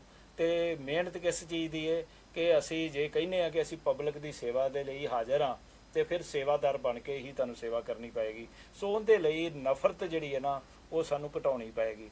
ਪਾਰਟੀਆਂ ਦੇ ਅੰਦਰ ਕੀ ਹੋ ਰਿਹਾ ਕਿ ਇੱਕ ਦੂਸਰੇ ਦੀ ਨਿੰਦਾ ਚੁਗਲੀ ਕਰਨੀ, ਕੱਲੀ ਕੋਈ ਇੱਕ ਪਾਰਟੀ ਦੀ ਮੈਂ ਗੱਲ ਨਹੀਂ ਕਰ ਰਿਹਾ, ਮੈਂ ਸਾਰੇ, ਜਦੋਂ ਲੋਕ, ਆਮ ਲੋਕ ਉਹਨਾਂ ਨੂੰ ਦੇਖਦੇ ਆ ਨਾ ਕਿ ਯਾਰ ਇਹਨਾਂ ਦਾ ਕਰੈਕਟਰ ਆਪਣਾ ਕਿਸ ਤਰ੍ਹਾਂ ਦਾ, ਇਹਨਾਂ ਦਾ ਆਪਣਾ ਜੀਵਨ ਕਿਸ ਤਰ੍ਹਾਂ ਦਾ, ਕਿ ਇਹ ਇੰਨੇ ਨੀਵੇਂ ਪੱਧਰ ਤੇ ਜਾ ਰਹੇ ਨੇ ਤੇ ਇੱਕ ਦੂਸਰੇ ਨੂੰ ਇਹੋ ਜਿਹੀਆਂ ਗੱਲਾਂ ਕਰਦੇ ਨੇ, ਤਾਂ ਫਿਰ ਉਹ ਲੋਕਾਂ ਦਾ ਭਰੋਸਾ ਟੁੱਟਦਾ। ਸੋ ਮੌਜੂਦਾ ਸਮੇਂ ਦੇ ਵਿੱਚ ਸ਼੍ਰੋਮਣੀ ਅਕਾਲੀ ਦਲ ਜਿਹੜਾ ਹੈ ਨਾ, ਇਹ ਇੱਕ ਖੇਤਰੀ ਪਾਰਟੀ ਵਜੋਂ ਪਹਿਲਾਂ ਵੀ ਬਹੁਤ ਅੱਗੇ ਸੀ ਤੇ ਆਉਣ ਵਾਲੇ ਸਮੇਂ 'ਚ ਬਹੁਤ ਅੱਗੇ ਜਾਏਗਾ। ਮੈਨੂੰ ਇਹ ਲੱਗਦਾ ਖੇਤਰੀ ਪਾਰਟੀ ਦੀ ਪੰਜਾਬ ਨੂੰ ਲੋੜ ਵੀ ਹੈ। ਬਿਲਕੁਲ ਜੀ, ਹਨਾ, ਬਹੁਤ ਵੱਡੀ ਲੋੜ ਹੈ। ਤੁਸੀਂ ਜਿਹੜੀ ਆਪਾਂ ਖੇਤਰੀ ਪਾਰਟੀ ਗੱਲ ਕੀਤੀ ਹੈ, ਪਰ ਤੁਹਾਡੇ ਜਿਹੜੇ ਹੱਥ ਜੁੜੇ ਰਹੇ ਆ ਬੀਜੇਪੀ ਨਾਲ, ਹੁਣ ਤੁਸੀਂ ਕਿਵੇਂ ਦੇਖਦੇ ਹੋ ਕਿ ਜਿਹੜੀਆਂ ਅਗਲੇ ਚੋਣਾਂ ਤੋਂ ਪਹਿਲਾਂ ਬੀਜੇਪੀ ਨਾਲ ਕੋਈ ਪੋਸੀਬਿਲਿਟੀ ਹੈ? ਕਿਉਂਕਿ ਇੱਕ ਜਿਹੜੇ ਜਿਵੇਂ ਤਰ੍ਹਾਂ ਦਾ ਇੰਪ੍ਰੈਸ਼ਨ ਚੱਲਿਆ ਰਿਹਾ ਉਹ ਇਹ ਕਿ ਅਕਾਲੀ ਦਲ ਕਾਲਾ ਆ, ਪਰ ਜਿਹੜੇ ਬੀਜੇਪੀ ਵੱਲੋਂ ਬਿਆਨ ਆ ਰਹੇ ਆ ਉਹ ਜਿਹੜੇ ਆ ਇਹਦੇ ਉਲਟਾ ਰਹੇ ਆ। ਕੱਲ ਪਰਸੋਂ ਹੀ ਜਿਹੜੇ ਹਰਦੀਪ ਸਿੰਘ ਪੁਰੀ ਆ, ਉਹਨਾਂ ਨੇ ਵੀ ਕਿਹਾ ਕਿ ਜਿਹੜਾ ਇੱਕ ਵਾਰੀ ਡਿਵੋਰਸ ਹੋ ਗਿਆ, ਹੁਣ ਮੁੜ ਕੇ ਰੀਮੈਰਿਜ ਨਹੀਂ ਹੋਣੀ ਹੈਗੀ। ਤੁਸੀਂ ਕੀ ਸੋਚਦੇ ਹੋ ਕਿ ਹੋ ਸਕਦਾ, ਔਰ ਕੀ ਅਕਾਲੀ ਦਲ ਨੂੰ ਇਹਨਾਂ ਨਾਲ ਫਾਇਦਾ ਆ? ਤੁਸੀਂ ਦੇਖਿਆ ਹੋਵੇਗਾ ਕਿ ਜਿੰਨੇ ਪੰਜਾਬ ਦੇ ਨਾਲ ਸੰਬੰਧਿਤ ਸਿੱਖ ਲੀਡਰ ਨੇ ਨਾ, ਜਿਹੜੇ ਬੀਜੇਪੀ 'ਚ ਗਏ ਨੇ, ਜੀ ਜੀ, ਜਿਹੜੇ ਪਹਿਲਾਂ ਸ਼੍ਰੋਮਣੀ ਅਕਾਲੀ ਦਲ ਦੇ ਵਿੱਚ ਰਹੇ ਆ ਜਾਂ ਕਾਂਗਰਸ ਦੇ ਵਿੱਚ ਰਹੇ ਆ, ਉਹਨਾਂ ਦੀ ਹੀ ਕੋਸ਼ਿਸ਼ ਹੈ ਕਿ ਇਸ ਤਰ੍ਹਾਂ ਦਾ ਸਮਝੌਤਾ ਨਾ ਹੋਵੇ। ਜੀ ਜੀ, ਪਰ ਅਸੀਂ ਵੀ ਇਹ ਗੱਲ ਕਹਿੰਦੇ ਆ ਕਿ ਸਮਝੌਤਾ ਸਿਧਾਂਤਾਂ ਦੇ ਮੁਤਾਬਕ, ਕਿਉਂਕਿ ਕਾਂਗਰਸ ਨਾਲ ਤਾਂ ਅਸੀਂ ਕਰ ਨਹੀਂ ਸਕਦੇ। ਜੀ ਜੀ, ਸਾਡਾ ਸਮਝੌਤਾ ਬਹੁਜਨ ਸਮਾਜ ਪਾਰਟੀ ਨਾਲ ਆਲਰੇਡੀ ਚੱਲ ਰਿਹਾ ਜੀ ਜੀ ਜੀ, ਕਿ ਜਿਹੜਾ ਕਿ ਬਹੁਤ ਵਧੀਆ ਇੱਕ ਗੱਠਜੋੜ ਹੈ। ਕਿਉਂਕਿ ਬਾਬੂ ਕਾਂਸ਼ੀ ਰਾਮ ਜੀ ਤੋਂ ਲੈ ਕੇ ਤੇ ਜਿਹੜੇ ਮਾਇਆਵਤੀ ਜੀ ਨੇ, ਉਦੋਂ ਤੱਕ ਲਗਾਤਾਰ ਇਹ ਸਮਝੌਤਾ ਚੱਲਦਾ ਰਿਹਾ। ਜਿਹੜੀ ਉਹਨਾਂ ਦੀ ਬਸਪਾ ਦੀ ਪੰਜਾਬ ਦੀ ਲੀਡਰਸ਼ਿਪ ਹੈ, ਉਹਦੇ ਨਾਲ ਸਰਦਾਰ ਸੁਖਬੀਰ ਸਿੰਘ ਬਾਦਲ ਦੇ ਬਹੁਤ ਵਧੀਆ ਸੰਬੰਧ ਨੇ। ਜੀ ਜੀ, ਤੇ ਅਜਿਹੇ ਹਾਲਾਤਾਂ ਦੇ ਵਿੱਚ ਜੇਕਰ ਕਿਸੇ ਸਮਝੌਤੇ ਦੀ ਗੱਲ ਹੁੰਦੀ ਹੈ, ਨਾ ਤਾਂ ਪੁਰੀ ਸਾਹਿਬ ਨੂੰ ਕਿਸੇ ਨੇ ਪੁੱਛਣਾ, ਨਾ ਕਰਨੈਲ ਸਿੰਘ ਪੀਰ ਮੁਹੰਮਦ ਨੂੰ ਪੁੱਛਣਾ, ਠੀਕ ਹੈ ਨਾ। ਇਸ ਕਰਕੇ ਇਹ ਤਾਂ ਹੁੰਦਾ ਕਿ ਸਾਂਝੇ ਰੂਪ ਦੇ ਵਿੱਚ ਪਾਰਟੀ ਪ੍ਰਧਾਨ ਕੋਈ ਮੀਟਿੰਗ ਬੁਲਾਉਣਗੇ ਕਿ ਤੁਹਾਡੇ ਆਪਣੇ ਆਪਣੇ ਕੀ ਸੁਝਾਅ ਦੇ, ਅਸੀਂ ਉੱਥੇ ਜ਼ਰੂਰ ਦੇਵਾਂਗੇ ਕਿ ਸਮਝੌਤਾ ਹੋਣਾ ਚਾਹੀਦਾ ਜਾਂ ਨਹੀਂ ਹੋਣਾ ਚਾਹੀਦਾ। ਇਸੇ ਤਰ੍ਹਾਂ ਹੀ ਜੇ ਪਾਰਟੀ ਫਾਰਮ ਤੋਂ ਅੱਜ ਜੇ ਕੋਈ ਬੀਜੇਪੀ ਵੱਲੋਂ ਗੱਲ ਚੱਲਦੀ ਹੈ ਤਾਂ ਪੁਰੀ ਸਾਹਿਬ ਨੂੰ ਜਾਂ ਜਿਹੜੇ ਹੋਰ ਬੰਦੇ ਆ ਉਹਨਾਂ ਨੂੰ ਉੱਥੇ ਗੱਲ ਕਰਨੀ ਚਾਹੀਦੀ, ਮੀਡੀਆ 'ਚ ਗੱਲ ਕਰਨ ਦਾ ਤਾਂ ਕੋਈ ਮਤਲਬ ਹੀ ਨਹੀਂ ਬਣਦਾ। ਚਲੋ ਉਹ ਤਾਂ ਉਹ ਪਾਰਲੀਮੈਂਟ ਦੇ ਬੋਰਡ ਦੇ ਮੈਂਬਰ ਵੀ ਹੈ ਨੇਗੇ। ਅੱਛਾ, ਇੱਕ ਦੱਸੋ ਤੁਸੀਂ ਮੈਨੂੰ ਇੱਕ ਜਿਵੇਂ ਆਮ ਵਿਚਾਰ ਇਹ ਵੀ ਚੱਲ ਰਿਹਾ ਕਿ ਜੇ ਹੁਣ ਤੁਹਾਡੇ ਸਮਝੌਤਾ ਹੁੰਦਾ ਬੀਜੇਪੀ ਨਾਲ ਤਾਂ ਪਹਿਲੇ ਵਾਲੀ ਗੱਲ ਨਹੀਂ ਹੋਣੀ ਹੈ ਕਿ ਵੀ 117 ਜੋ 23 ਸੀਟਾਂ ਲੈ ਲੈਣਾ। ਉਹ ਕਈ ਵਾਰ ਬਹੁਤ ਵਾਰੀ ਕਹਿੰਦੇ ਕਿ ਅਸੀਂ ਤਾਂ ਹੁਣ ਵੱਡੇ ਭਰਾ ਵਾਲੀ ਭੂਮਿਕਾ ਨਿਭਾਵਾਂਗੇ। ਕੀ ਤੁਸੀਂ ਕਦੇ ਵੈਸੇ ਅੰਦਰ ਬਹਿ ਕੇ ਅੰਦਰੋਂ ਦੀ ਗੱਲ ਹੋਈ ਆ ਕਿ ਜੇ ਤੁਹਾਨੂੰ 50 ਜਾਂ 60-40 ਦਾ ਕੁਝ ਇਹੋ ਜਿਹਾ ਕਰਨਾ ਪੈਂਦਾ ਤਾਂ ਤੁਸੀਂ ਰੈਡੀ ਹੋ? ਦੇਖੋ, ਪੰਜਾਬ ਦੇ ਵਿੱਚ ਸ਼੍ਰੋਮਣੀ ਅਕਾਲੀ ਦਲ ਦੀ ਭੂਮਿਕਾ ਹਮੇਸ਼ਾ ਮੋਹਰੀ ਰਹੀ ਹੈ ਤੇ ਆਉਣ ਵਾਲੇ ਸਮੇਂ ਦੇ ਵਿੱਚ ਵੀ ਮੋਹਰੀ ਰਹੇਗੀ। ਟਿਕਟਾਂ ਦੀ ਵੰਡ ਕੀ ਹੁੰਦੀ ਹੈ ਤਾਂ ਬੜੇ ਅੱਗੇ ਦੀਆਂ ਗੱਲਾਂ ਨੇ ਜਾਂ ਸਮਝੌਤੇ ਦੀਆਂ ਬਹੁਤ ਦੂਰ ਦੀਆਂ ਗੱਲਾਂ ਨੇ। ਅਜੇ ਤਾਂ ਮੈਂ ਜਿਵੇਂ ਤੁਹਾਨੂੰ ਦੱਸਿਆ ਸਾਡਾ ਜਿਹੜੀ ਬਹੁਜਨ ਸਮਾਜ ਪਾਰਟੀ ਉਹਦੇ ਨਾਲ ਹੀ ਸਮਝੌਤਾ ਚੱਲ ਰਿਹਾ, ਉਹ ਹੀ ਅਸੀਂ ਸਮਝੌਤੇ ਨੂੰ ਹੋਰ ਮਜ਼ਬੂਤ ਕਰ ਰਹੇ ਹਾਂ। ਲੇਕਿਨ ਜੇ ਆਉਣ ਵਾਲੇ ਸਮੇਂ 'ਚ ਕੋਈ ਇਸ ਤਰ੍ਹਾਂ ਦੀ ਗੱਲ ਹੋਵੇਗੀ ਬਨਵੈਦ ਸਾਹਿਬ, ਤਾਂ ਉਹਦੇ ਲਈ ਬਕਾਇਦਾ ਕੋਰ ਕਮੇਟੀ ਦੀ ਮੀਟਿੰਗ ਹੋਣੀ ਹੈ, ਉਸ ਦੇ ਲਈ ਜਿਹੜੀ ਸਾਡੀ ਵਰਕਿੰਗ ਕਮੇਟੀ ਦੀ ਮੀਟਿੰਗ ਹੋਣੀ ਹੈ ਜਾਂ ਜਿਹੜੇ ਅਹੁਦੇਦਾਰ ਸਾਹਿਬਾਨ ਹੈ ਉਹਨਾਂ ਨਾਲ ਪ੍ਰਧਾਨ ਸਾਹਿਬ ਸਲਾਹ ਕਰਨਗੇ। ਇਹਦਾ ਫੈਸਲਾ ਤਾਂ ਉਦੋਂ ਹੀ ਹੋਣਾ। ਅੱਛਾ, ਇੱਕ ਤੁਸੀਂ ਨਾ ਤੁਹਾਡਾ ਬੜਾ ਲੰਬਾ ਸਿਆਸੀ ਜੀਵਨ ਹੈ ਹਨਾ, ਤੁਸੀਂ ਸਿੱਖ ਸਟੂਡੈਂਟ ਫੈਡਰੇਸ਼ਨ ਤੋਂ ਕੰਮ ਕਰਨਾ ਸ਼ੁਰੂ ਕੀਤਾ। ਇਹ ਦੱਸੋ ਵੀ ਜਿਹੜਾ ਹੁਣ ਇਸ ਵੇਲੇ ਇੱਕ ਰਫੜ ਚੱਲ ਰਿਹਾ ਭਗਵੰਤ ਮਾਨ ਤੇ ਰਾਜਪਾਲ ਦਾ, ਇਹਦੇ ਬਾਰੇ ਤੁਸੀਂ ਕੀ ਕਹਿਣਾ ਚਾਹੁੰਦੇ ਹੋ? ਵੀ ਇਹ ਇੱਕ ਚਲੋ ਇਹ ਤਾਂ ਆਪਾਂ ਮੰਨਾਂਗੇ ਹੀ ਨਾ ਕਿ ਇਹ ਜਿਹੜਾ ਰਫੜ ਚੱਲ ਰਿਹਾ ਨੁਕਸਾਨ ਤਾਂ ਆਮ ਲੋਕਾਂ ਦਾ ਹੋ ਰਿਹਾ ਹੈ ਨਾ, ਪਰ ਤੁਸੀਂ ਦੋਨਾਂ ਬਾਰੇ ਕੀ ਸੋਚਦੇ ਹੋ? ਕਿ ਦੇਖੋ ਜਿਹੜਾ ਗਵਰਨਰ ਆ ਉਹ ਚੁਣਿਆ ਹੋਇਆ ਤਾਂ ਨਹੀਂ ਹੈ ਲੋਕਾਂ ਦਾ, ਲੋਕਾਂ ਨੂੰ ਜਿਹੜੀ ਸਰਕਾਰ ਆ ਉਹੀ ਜਵਾਬਦੇਹ ਆ, ਪਰ ਤੁਸੀਂ ਕੀ ਸੋਚਦੇ ਜਿਹੜਾ ਰਫੜ ਆ ਇਹਦੇ ਵਿੱਚ ਕੌਣ ਠੀਕ ਕੌਣ ਗਲਤ ਜਾਂ ਇਹਦਾ ਕੀ ਹੱਲ ਨਿਕਲ ਸਕਦਾ ਕੋਈ? ਦੇਖੋ, ਇਸ ਬਾਰੇ ਇੱਕ ਤਾਂ ਮੁੱਖ ਮੰਤਰੀ ਸਾਹਿਬ ਨੂੰ ਰਾਜਨੀਤਿਕ ਪਾਰਟੀਆਂ ਦੀ ਇੱਕ ਸਰਵ ਪਾਰਟੀ ਮੀਟਿੰਗ ਬੁਲਾਉਣੀ ਚਾਹੀਦੀ ਹੈ। ਅੱਛਾ ਜੀ। ਉਹਦੇ ਵਿੱਚ ਉਹ ਰੱਖਣ ਕਿ ਪੰਜਾਬ ਦੇ ਅੰਦਰ ਜਿਹੜੀ ਮੇਰੀ ਸਰਕਾਰ ਹੈ ਉਹ ਸਰਕਾਰ ਨੂੰ ਜਿਹੜੇ ਗਵਰਨਰ ਸਾਹਿਬ ਹੈ ਉਹਨਾਂ ਵੱਲੋਂ ਆਹ ਦਰਪੇਸ਼ ਮੁਸ਼ਕਲਾਂ ਆ ਰਹੀਆਂ ਨੇ, ਫਿਰ ਤਾਂ ਉਹਦੇ ਤੇ ਗੱਲ ਕੀਤੀ ਜਾ ਸਕਦੀ ਹੈ। ਤੁਸੀਂ ਦੇਖਿਆ ਕਿ ਅਕਸਰ ਹੀ ਗਵਰਨਰ ਸਾਹਿਬ ਦੇ ਕੋਲ ਜਦੋਂ ਮਰਜ਼ੀ ਮੁੱਖ ਮੰਤਰੀ ਸਾਹਿਬ ਪਹੁੰਚੇ ਹੁੰਦੇ ਆ, ਕਦੀ ਮੁੱਖ ਮੰਤਰੀ ਸਾਹਿਬ ਦੇ ਕੋਲ ਗਵਰਨਰ ਸਾਹਿਬ ਪਹੁੰਚੇ ਹੁੰਦੇ ਆ, ਭਾਵੇਂ ਉਹ ਇੱਕ ਰੋਜ਼ਮਰਾ ਜ਼ਿੰਦਗੀ ਦਾ ਇੱਕ ਹਿੱਸਾ ਹੈ। ਤੇ ਇਹ ਜਿਹੜੀਆਂ ਗੱਲਾਂ ਨੇ ਅੱਜ ਜਿਹੜੇ ਟਕਰਾਅ ਵਾਲੀਆਂ ਨੇ ਇਹਦੇ ਤੇ ਉਹ ਬੈਠ ਕੇ ਕਰਨ। ਲੇਕਿਨ ਅਸੀਂ ਤਾਂ ਇਹ ਫੈਡਰਲ ਸਟਰਕਚਰ ਦੇ ਪਹਿਲਾਂ ਹੀ ਹੱਕ 'ਚ ਹਾਂ। ਅਸੀਂ ਤਾਂ ਸੂਬੇ ਦੇ ਵਾਧੇ ਅਧਿਕਾਰਾਂ ਦੀ ਗੱਲ ਕਰਦੇ ਹਾਂ। ਅਸੀਂ ਕੇਂਦਰ ਸਰਕਾਰ ਦੀ ਦਖਲਅੰਦਾਜ਼ੀ ਕਿਤੇ ਵੀ ਸਹਿਣ ਨਹੀਂ ਕੀਤੀ, ਨਾ ਹੀ ਕਰਾਂਗੇ। ਸਾਡੀਆਂ ਤਾਂ ਸਮੇਂ-ਸਮੇਂ ਕਾਂਗਰਸ ਨੇ ਸਰਕਾਰਾਂ ਵੀ ਤੋੜੀਆਂ। ਲੇਕਿਨ ਇਹ ਗੱਲ ਜ਼ਰੂਰ ਹੈ ਕਿ ਜਦੋਂ ਮੁੱਖ ਮੰਤਰੀ ਸਾਹਿਬ ਕੇਜਰੀਵਾਲ ਸਾਹਿਬ ਦੇ ਨਾਲ ਵੱਖ-ਵੱਖ ਰਾਜਾਂ ਦੇ ਵਿੱਚ ਗਏ ਨੇ, ਉਹਨਾਂ ਨੇ ਦਿੱਲੀ ਦੀ ਸਰਕਾਰ ਦੀ ਗੱਲ ਤਾਂ ਕੀਤੀ ਹੈ, ਯੂਨਿਟ ਟੈਰੀਟਰੀ ਦੀ ਗੱਲ ਕੀਤੀ ਹੈ ਕਿ ਵੇਖੋ ਜੀ ਉੱਥੇ ਗਵਰਨਰ ਲੈਫਟੀਨੈਂਟ ਗਵਰਨਰ ਉਹ ਕਰਦੇ ਆ, ਤੇ ਉੱਥੇ ਉਸ ਪਲੇਟਫਾਰਮ ਤੇ ਉਹਨਾਂ ਨੇ ਕਦੇ ਪੰਜਾਬ ਦੇ ਨਾਲ ਜਿਹੜਾ ਵਿਤਕਰਾ ਹੋ ਰਿਹਾ ਉਹਦੀ ਕਿਤੇ ਵੀ ਗੱਲ ਨਹੀਂ ਕੀਤੀ। ਚਾਹੇ ਪੰਜਾਬ ਯੂਨੀਵਰਸਿਟੀ ਦਾ ਮਸਲਾ ਹੋਵੇ, ਚਾਹੇ ਜਿਹੜਾ ਇੱਥੇ ਫੋਰਸਾਂ ਵਾਧੂ ਫੋਰਸਾਂ ਜਾਂ ਉਹਨਾਂ ਨੂੰ ਅਧਿਕਾਰ ਖੇਤਰ ਜਿਹੜਾ ਦੇਣਾ, ਜਾਂ ਖੁਦ ਉਹਨਾਂ ਨੇ ਆਪ ਜਿਹੜਾ NSA ਵਰਗਾ ਭਾਈ ਅਮਰਤਪਾਲ ਸਿੰਘ ਦੇ ਉੱਪਰ ਜਾਂ ਹੋਰ ਨੌਜਵਾਨਾਂ ਦੇ ਉੱਤੇ ਝੂਠੇ ਕੇਸ ਦਰਜ ਕੀਤੇ ਆ। ਤਾਂ ਅਜਿਹੇ ਹਾਲਾਤਾਂ ਦੇ ਵਿੱਚ ਮੈਂ ਮਹਿਸੂਸ ਕਰਦਾ ਕਿ ਮੁੱਖ ਮੰਤਰੀ ਸਾਹਿਬ ਨੂੰ ਪਹਿਲਾਂ ਆਪ ਕਲੀਅਰ ਹੋਣਾ ਪਏਗਾ ਕਿ ਉਹ ਦੇਖੋ ਸਾਡੇ ਭਗਵੰਤ ਮਾਨ ਨਾਲ ਤਾਂ ਹੋ ਸਕਦੇ ਆ, ਵਿਰੋਧ ਹੋ ਸਕਦਾ, ਲੇਕਿਨ ਜਿਹੜਾ ਮੁੱਖ ਮੰਤਰੀ ਦੀ ਚੇਅਰ ਹੈ ਉਹ ਬਹੁਤ ਵੱਡਾ ਸਟੇਚਰ ਹੈ, ਉਸ ਦੇ ਉੱਪਰ ਜਿਹੜਾ ਵੀ ਮਨੁੱਖ ਬੈਠਾ ਅਸੀਂ ਉਹਦਾ ਸਤਿਕਾਰ ਕਰਦੇ ਹਾਂ। ਇਸ ਕਰਕੇ ਕੋਈ ਵੀ ਗੱਲ ਕਰਨ ਤੋਂ ਪਹਿਲਾਂ ਉਹਨਾਂ ਨੂੰ ਵੀ ਇਸ ਗੱਲ ਦਾ ਖਿਆਲ ਰੱਖਣਾ ਚਾਹੀਦਾ ਕਿ ਉਹ ਜਿਵੇਂ ਕਈ ਵਾਰੀ ਹਰ ਗੱਲ ਜਿਹੜੀ ਹੈ ਉਹ ਮਜ਼ਾਕੀਆ ਲਹਿਜੇ 'ਚ ਕਰਦੇ ਆ। ਮੈਂ ਵੀ ਇੱਥੇ ਉਹੋ ਜਿਹੀ ਸ਼ਰੋਸ਼ਰੀ ਕਰ ਸਕਦਾ ਜੇ, ਲੇਕਿਨ ਅਸਲ ਗੱਲ ਕੀ ਹੈ ਕਿ ਅਸੀਂ ਜੇ ਪੰਜਾਬ ਦੀ ਗੱਲ ਕਰ ਰਹੇ ਹਾਂ ਤੇ ਜਿਹੜੀਆਂ ਇਹਨਾਂ ਨੇ ਗਰੰਟੀਆਂ ਦਿੱਤੀਆਂ ਉਹਨਾਂ ਵੱਲ ਧਿਆਨ ਦੇਣ। ਅੱਜ ਤੁਸੀਂ ਦੇਖੋ ਬੀਤੇ ਦਿਨੀ ਲੁਧਿਆਣੇ ਦੇ ਵਿੱਚ 9 ਕਰੋੜ ਦਾ ਡਾਕਾ ਪਿਆ, ਫਿਰ ਸ਼ਰੇਆਮ ਮੋਗੇ ਦੇ ਵਿੱਚ ਸਾਡਾ ਇਲਾਕਾ, ਉੱਥੇ ਇੱਕ ਵੱਡੀ ਘਟਨਾ ਹੋਈ ਕਿ CCTV ਕੈਮਰੇ ਸੁਨਿਆਰੇ ਨੂੰ ਗੋਲੀਆਂ ਮਾਰ ਕੇ ਚਲੇ ਗਏ। ਟ੍ਰਿਪਲ ਮਰਡਰ ਕੇਸ ਪਤਾ ਨਹੀਂ ਕਿੰਨੇ ਕੁ ਵਾਪਰ ਚੁੱਕੇ ਨੇ ਪੰਜਾਬ ਦੇ ਵਿੱਚ। ਸੋ ਕੋਈ ਜਾਨ ਮਾਲ ਦੀ ਰਾਖੀ ਲਈ ਸਰਕਾਰ ਨੂੰ ਕੋਈ ਇੱਕ ਬਿਆਨ ਤਾਂ ਦੇਣਾ ਚਾਹੀਦਾ, ਕੋਈ ਆਪਣੀ ਇੱਛਾ ਸ਼ਕਤੀ ਤਾਂ ਜ਼ਾਹਿਰ ਕਰਨੀ ਚਾਹੀਦੀ। ਮੈਂ ਇੱਧਰ ਹੀ ਆ ਰਿਹਾ ਸੀਗਾ ਕਿ ਇੱਕ ਤਾਂ ਤੁਸੀਂ ਮੇਰਾ ਅਗਲਾ ਮਨ ਚ ਇਹੀ ਤੁਹਾਨੂੰ ਗੱਲ ਕਰਨੀ ਚਾਹੁੰਦਾ ਸੀ। ਇੱਕ ਤਾਂ ਦੱਸੋ ਵੀ ਤੁਸੀਂ ਜਿਹੜੀ ਭਗਵੰਤ ਮਾਨ ਸਰਕਾਰ ਦੀ ਜਿਹੜੀ ਆਹ 14-16 ਮਹੀਨੇ ਦੀ ਪਰਫਾਰਮੈਂਸ ਆ ਇਹਨੂੰ ਕਿਵੇਂ ਦੇਖਦੇ ਹੋ? ਦੂਜਾ ਜਿਹੜਾ ਆ ਲਾਅ ਐਂਡ ਆਰਡਰ ਦੀ ਸਥਿਤੀ ਆ ਇਹਨੂੰ ਲੈ ਕੇ ਸੱਚੀ ਸਾਰੇ ਚਿੰਤਤ ਆ ਤੇ ਸਰਕਾਰ ਵੱਲੋਂ ਕੋਈ ਠੋਸ ਕਾਰਵਾਈ ਵੀ ਨਹੀਂ ਹੈ, ਤੇ ਜਿਵੇਂ ਤੁਸੀਂ ਬਿਆਨ ਤੱਕ ਦੀ ਗੱਲ ਕੀਤੀ ਨਹੀਂ ਹੈ, ਤੁਸੀਂ ਇਹਨੂੰ ਕਿਵੇਂ ਦੇਖਦੇ ਹੋ? ਦੇਖੋ, ਜੇ ਤਾਂ ਉਹਨਾਂ ਦੇ ਦਾਅਵੇ ਦੇਖੀਏ ਤੇ ਅਸੀਂ ਵੀ ਤਾੜੀ ਮਾਰ ਦਿੰਦੇ ਜੀ, ਬੱਲੇ ਬੱਲੇ, ਬਹੁਤ ਵੱਡੇ ਦਾਅਵੇ ਉਹਨਾਂ ਨੇ ਕਰਤੇ। ਲੇਕਿਨ ਜੇ ਜ਼ਮੀਨੀ ਹਕੀਕਤ ਦੇਖੀਏ ਤਾਂ ਬਿਲਕੁਲ ਉਸ ਦੇ ਵਿਪਰੀਤ ਹੋ ਰਿਹਾ। ਇਹਨਾਂ ਨੇ ਕੀ ਕਿਹਾ ਸੀ ਕਿ ਅਸੀਂ ਆਮ ਆਦਮੀ ਆ, ਆਮ ਆਦਮੀਆਂ ਵਾਂਗੂ ਰਹਾਂਗੇ ਤੇ ਇਹ ਤਾਂ ਲੱਖਾਂ ਰੁਪਏ ਦੇ ਪਕੌੜੇ ਛਕ ਕੇ ਉੱਥੇ ਬਿਲਕੁਲ ਬੈਠ ਬਿਲਕੁਲ ਕੇ, ਜੀ ਜੀ ਹਾਂਜੀ ਮਠਿਆਈਆਂ ਖਾ ਕੇ ਹਾਂਜੀ, ਬੈਠ ਹਾਂਜੀ, ਕੇ। ਹਾਂਜੀ, ਅੱਜ ਹਾਂਜੀ। ਤੁਸੀਂ ਆਰਟੀਆਈ ਦੇ ਰਾਹੀਂ 31 ਲੱਖ ਦੇ ਤੁਹਾਡੇ ਸਾਥੀ ਭੁੱਲਰ ਸਾਹਿਬ, ਚਰਨਜੀਤ ਭੁੱਲਰ, ਉਹ ਹਮੇਸ਼ਾ ਕਈ ਵਾਰੀ ਕੱਢ ਦਿੰਦੇ ਆ ਜੀ, ਆਰਟੀਆਈ ਜੀ, ਦੇ ਥਰੂ, ਜੀ, ਜੀ। ਬਹੁਤ ਕੁਝ ਸਾਹਮਣੇ ਲਿਆਉਂਦੇ ਆ। ਸੋ ਮੈਂ ਇਹ ਗੱਲ ਕਹਿਣੀ ਚਾਹੁੰਦਾ ਕਿ ਦੇਖੋ ਜਿਹੜੀ ਇਹ ਗੱਲ ਕਹਿ ਰਹੇ ਨੇ, ਕਹਿਣੀ ਤੇ ਕਰਨੀ ਦੇ ਵਿੱਚ ਬਹੁਤ ਵੱਡਾ ਫਰਕ ਹੈ। ਇਹ ਕਹਿੰਦੇ ਥਾਂ ਥਾਂ ਦੇ ਉੱਤੇ, ਇੱਥੇ ਤੁਸੀਂ ਦੇਖੋ ਸਾਹਿਬਜ਼ਾਦਾ ਅਜੀਤ ਸਿੰਘ ਨਗਰ ਦੇ ਵਿੱਚ ਵੀ ਬੜੇ ਵੱਡੇ ਵੱਡੇ ਬੋਰਡ ਲੱਗੇ ਹੋਏ ਆ ਜੀ, ਕਿ ਜੀ, ਇੰਨੇ ਜੀ। ਗੈਂਗਸਟਰ ਫੜ ਲਏ, ਇੰਨੇ ਅਸੀਂ ਸਮਗਲਰ ਫੜ ਲਏ, ਇੰਨੀਆਂ ਨੌਕਰੀਆਂ ਦੇ ਦਿੱਤੀਆਂ। ਜੇ ਇਹ ਸਾਰਾ ਕੁਝ ਹੋ ਰਿਹਾ ਤੇ ਫਿਰ ਪੰਜਾਬ ਦੇ ਨੌਜਵਾਨਾਂ ਦਾ ਜਿਹੜਾ ਹਸ਼ਰ ਅਰਬ ਕੰਟਰੀਆਂ ਦੇ ਵਿੱਚ ਹੋ ਰਿਹਾ ਜਾਂ ਕੈਨੇਡਾ ਵਰਗੇ ਮੁਲਕਾਂ ਦੇ ਵਿੱਚ ਹੋ ਰਿਹਾ, ਜੀ, ਜੀ। ਜਿਹੜੇ ਸੁਪਨੇ ਸੰਜੋ ਕੇ ਮਾਪਿਆਂ ਨੇ ਉਹਨਾਂ ਨੂੰ ਉੱਥੇ ਭੇਜਿਆ ਹੈ, ਅੱਜ ਉਹਦੇ ਬਿਲਕੁਲ ਵਿਪਰੀਤ ਜੋ ਕੁਝ ਉੱਥੇ ਵਾਪਰਿਆ, ਕੀ ਇਹ ਪੰਜਾਬ ਲਈ ਕੋਈ ਇੱਕ ਚੰਗਾ ਗੱਲ ਹੈ? ਇਹ ਪੰਜਾਬ ਲਈ ਇੱਕ ਬਹੁਤ ਵੱਡਾ ਦਾਗ ਨਜ਼ਰ ਆ ਰਿਹਾ ਹੈ ਕਿ ਅੱਜ ਪੰਜਾਬ ਦੇ ਲੋਕਾਂ ਨੇ ਜਿਹੜੀ ਇੱਕ ਸਰਕਾਰ ਚੁਣੀ ਸੀ, ਸਾਰਿਆਂ ਨੂੰ ਦਰਕਿਨਾਰ ਕਰਕੇ, ਸਾਨੂੰ ਦਰਕਿਨਾਰ ਕਰਤਾ, ਬੀਜੇਪੀ ਨੂੰ ਕਰਤਾ, ਕਾਂਗਰਸ ਨੂੰ ਕਰਤਾ, ਹਰੇਕ ਪਾਰਟੀ ਨੂੰ ਖੂੰਜੇ ਲਾ ਕੇ ਬਿਲਕੁਲ, ਬਿਲਕੁਲ। ਆਮ ਆਦਮੀ ਪਾਰਟੀ ਨੂੰ ਜਦੋਂ ਬਣਾਇਆ ਤੇ ਅੱਜ ਆਮ ਆਦਮੀ ਪਾਰਟੀ ਦੀ ਜ਼ਿੰਮੇਵਾਰੀ ਵੀ ਉਨੀ ਵੱਡੀ ਬਣਦੀ ਹੈ ਕਿ ਉਹ ਆਪਣੀ ਜ਼ਿੰਮੇਵਾਰੀ ਨੂੰ ਇੱਕ ਸਿਰਫ ਚੁਟਕਲਿਆਂ ਦੇ ਵਿੱਚ ਨਾ ਨਿਭਾਵੇ ਜਾਂ ਸ਼ਹਿਰੋ ਸ਼ਹਿਰੀ ਨਾ ਕਰੇ, ਉਹਦੇ ਤੇ ਅਮਲ ਵੀ ਕਰੇ। ਔਰ ਪੰਜਾਬ ਦੇ ਲੋਕ ਇੱਕ ਅੱਜ ਇਹੋ ਜਿਹੀ ਸਥਿਤੀ ਦੇ ਵਿੱਚੋਂ ਲੰਘ ਰਹੇ ਨੇ ਕਿ ਉਹਨਾਂ ਨੂੰ ਆਪਣੀ ਜਾਨ ਦਾ ਸਭ ਤੋਂ ਵੱਡਾ ਖੌਫ ਬਣਿਆ ਬਿਲਕੁਲ ਜੀ, ਹੋਇਆ ਬਿਲਕੁਲ, ਕਿ ਬਿਲਕੁਲ। ਅਸੀਂ ਘਰੋਂ ਚੱਲੇ ਆ ਤੇ ਵਾਪਸ ਆਉਣਾ ਕਿ ਨਹੀਂ ਆਉਣਾ। ਬਿਲਕੁਲ, ਬਿਲਕੁਲ। ਇਹੋ ਜਿਹੇ ਮਾਹੌਲ ਦੇ ਵਿੱਚ ਜਦੋਂ ਪੰਜਾਬ ਵਾਸੀ ਗੁਜ਼ਰ ਰਹੇ ਹੋਣਗੇ ਤਾਂ ਉਹਨਾਂ ਦੇ ਕਾਰੋਬਾਰ ਕਿਵੇਂ ਆਪਣੇ ਕਰਨਗੇ, ਜਾਂ ਨੌਕਰੀਆਂ ਕਿਵੇਂ ਕਰਨਗੇ, ਜਾਂ ਇੱਥੇ ਬਿਜ਼ਨਸ ਨੂੰ ਕਿਵੇਂ ਗਰੋ ਕਰ ਸਕਦੇ ਆ। ਸੋ ਇਹੋ ਜਿਹੇ ਹਾਲਾਤਾਂ ਦੇ ਵਿੱਚੋਂ ਅਸੀਂ ਗੁਜ਼ਰ ਰਹੇ ਹਾਂ।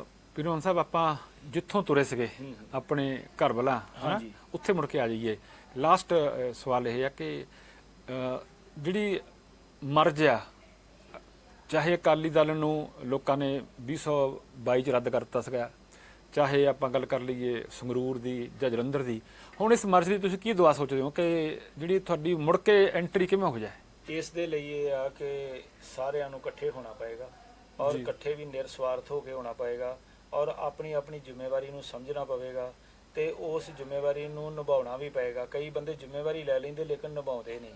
ਨਿਭਾਉਣ ਲਈ ਇੱਕ ਪ੍ਰਕਿਰਿਆ ਹੁੰਦੀ ਹੈ ਕਿ ਪੰਜਾਬ ਦੇ ਲੋਕਾਂ ਨਾਲ ਕਨੈਕਟੀਵਿਟੀ ਜਿਹੜੀ ਹੈ ਉਹ ਸਾਡੀ ਜੁੜੇ ਤੇ ਅਸੀਂ ਉਹਨਾਂ ਦੇ ਕੋਲੋਂ ਹਰ ਚੀਜ਼ ਦਾ ਜਿਹੜਾ ਗਿਆਨ ਹਾਸਲ ਕਰਕੇ ਤੇ ਫਿਰ ਅਸੀਂ ਪੰਜਾਬ ਦੇ ਲੋਕਾਂ ਨੂੰ ਇੱਕ ਬਿਹਤਰ ਪ੍ਰਸ਼ਾਸਨ ਦੇਣ ਵਾਲੇ ਪਾਸੇ ਆਪਣਾ ਧਿਆਨ ਕੇਂਦਰਿਤ ਕਰੀਏ ਤੇ ਸ਼੍ਰੋਮਣੀ ਅਕਾਲੀ ਦਲ ਉਸ ਪਾਸੇ ਵੱਲ ਵਧ ਰਿਹਾ ਹੈ। ਪਰ ਮੈਂ ਇਹ ਜ਼ਰੂਰ ਅਪੀਲ ਕਰਾਂਗਾ, ਜਿਹੜੇ ਅੱਜ ਦੇਖੋ ਜਦੋਂ ਅਸੀਂ ਬਾਹਰ ਸੀ ਅਸੀਂ ਕਈ ਮਸਲੇ ਉਠਾਉਂਦੇ ਰਹੇ ਤੇ ਸਾਨੂੰ ਇਹ ਸੱਜਣ ਕਹਿੰਦੇ ਸੀ ਕਿ ਤੁਸੀਂ ਪਾਰਟੀ ਦੇ ਵਿੱਚ ਆ ਕੇ ਗੱਲ ਕਰੋ ਤੇ ਬਾਹਰ ਰਹਿ ਕੇ ਨਹੀਂ ਗੱਲਾਂ ਕਰਨੀਆਂ ਚਾਹੀਦੀਆਂ।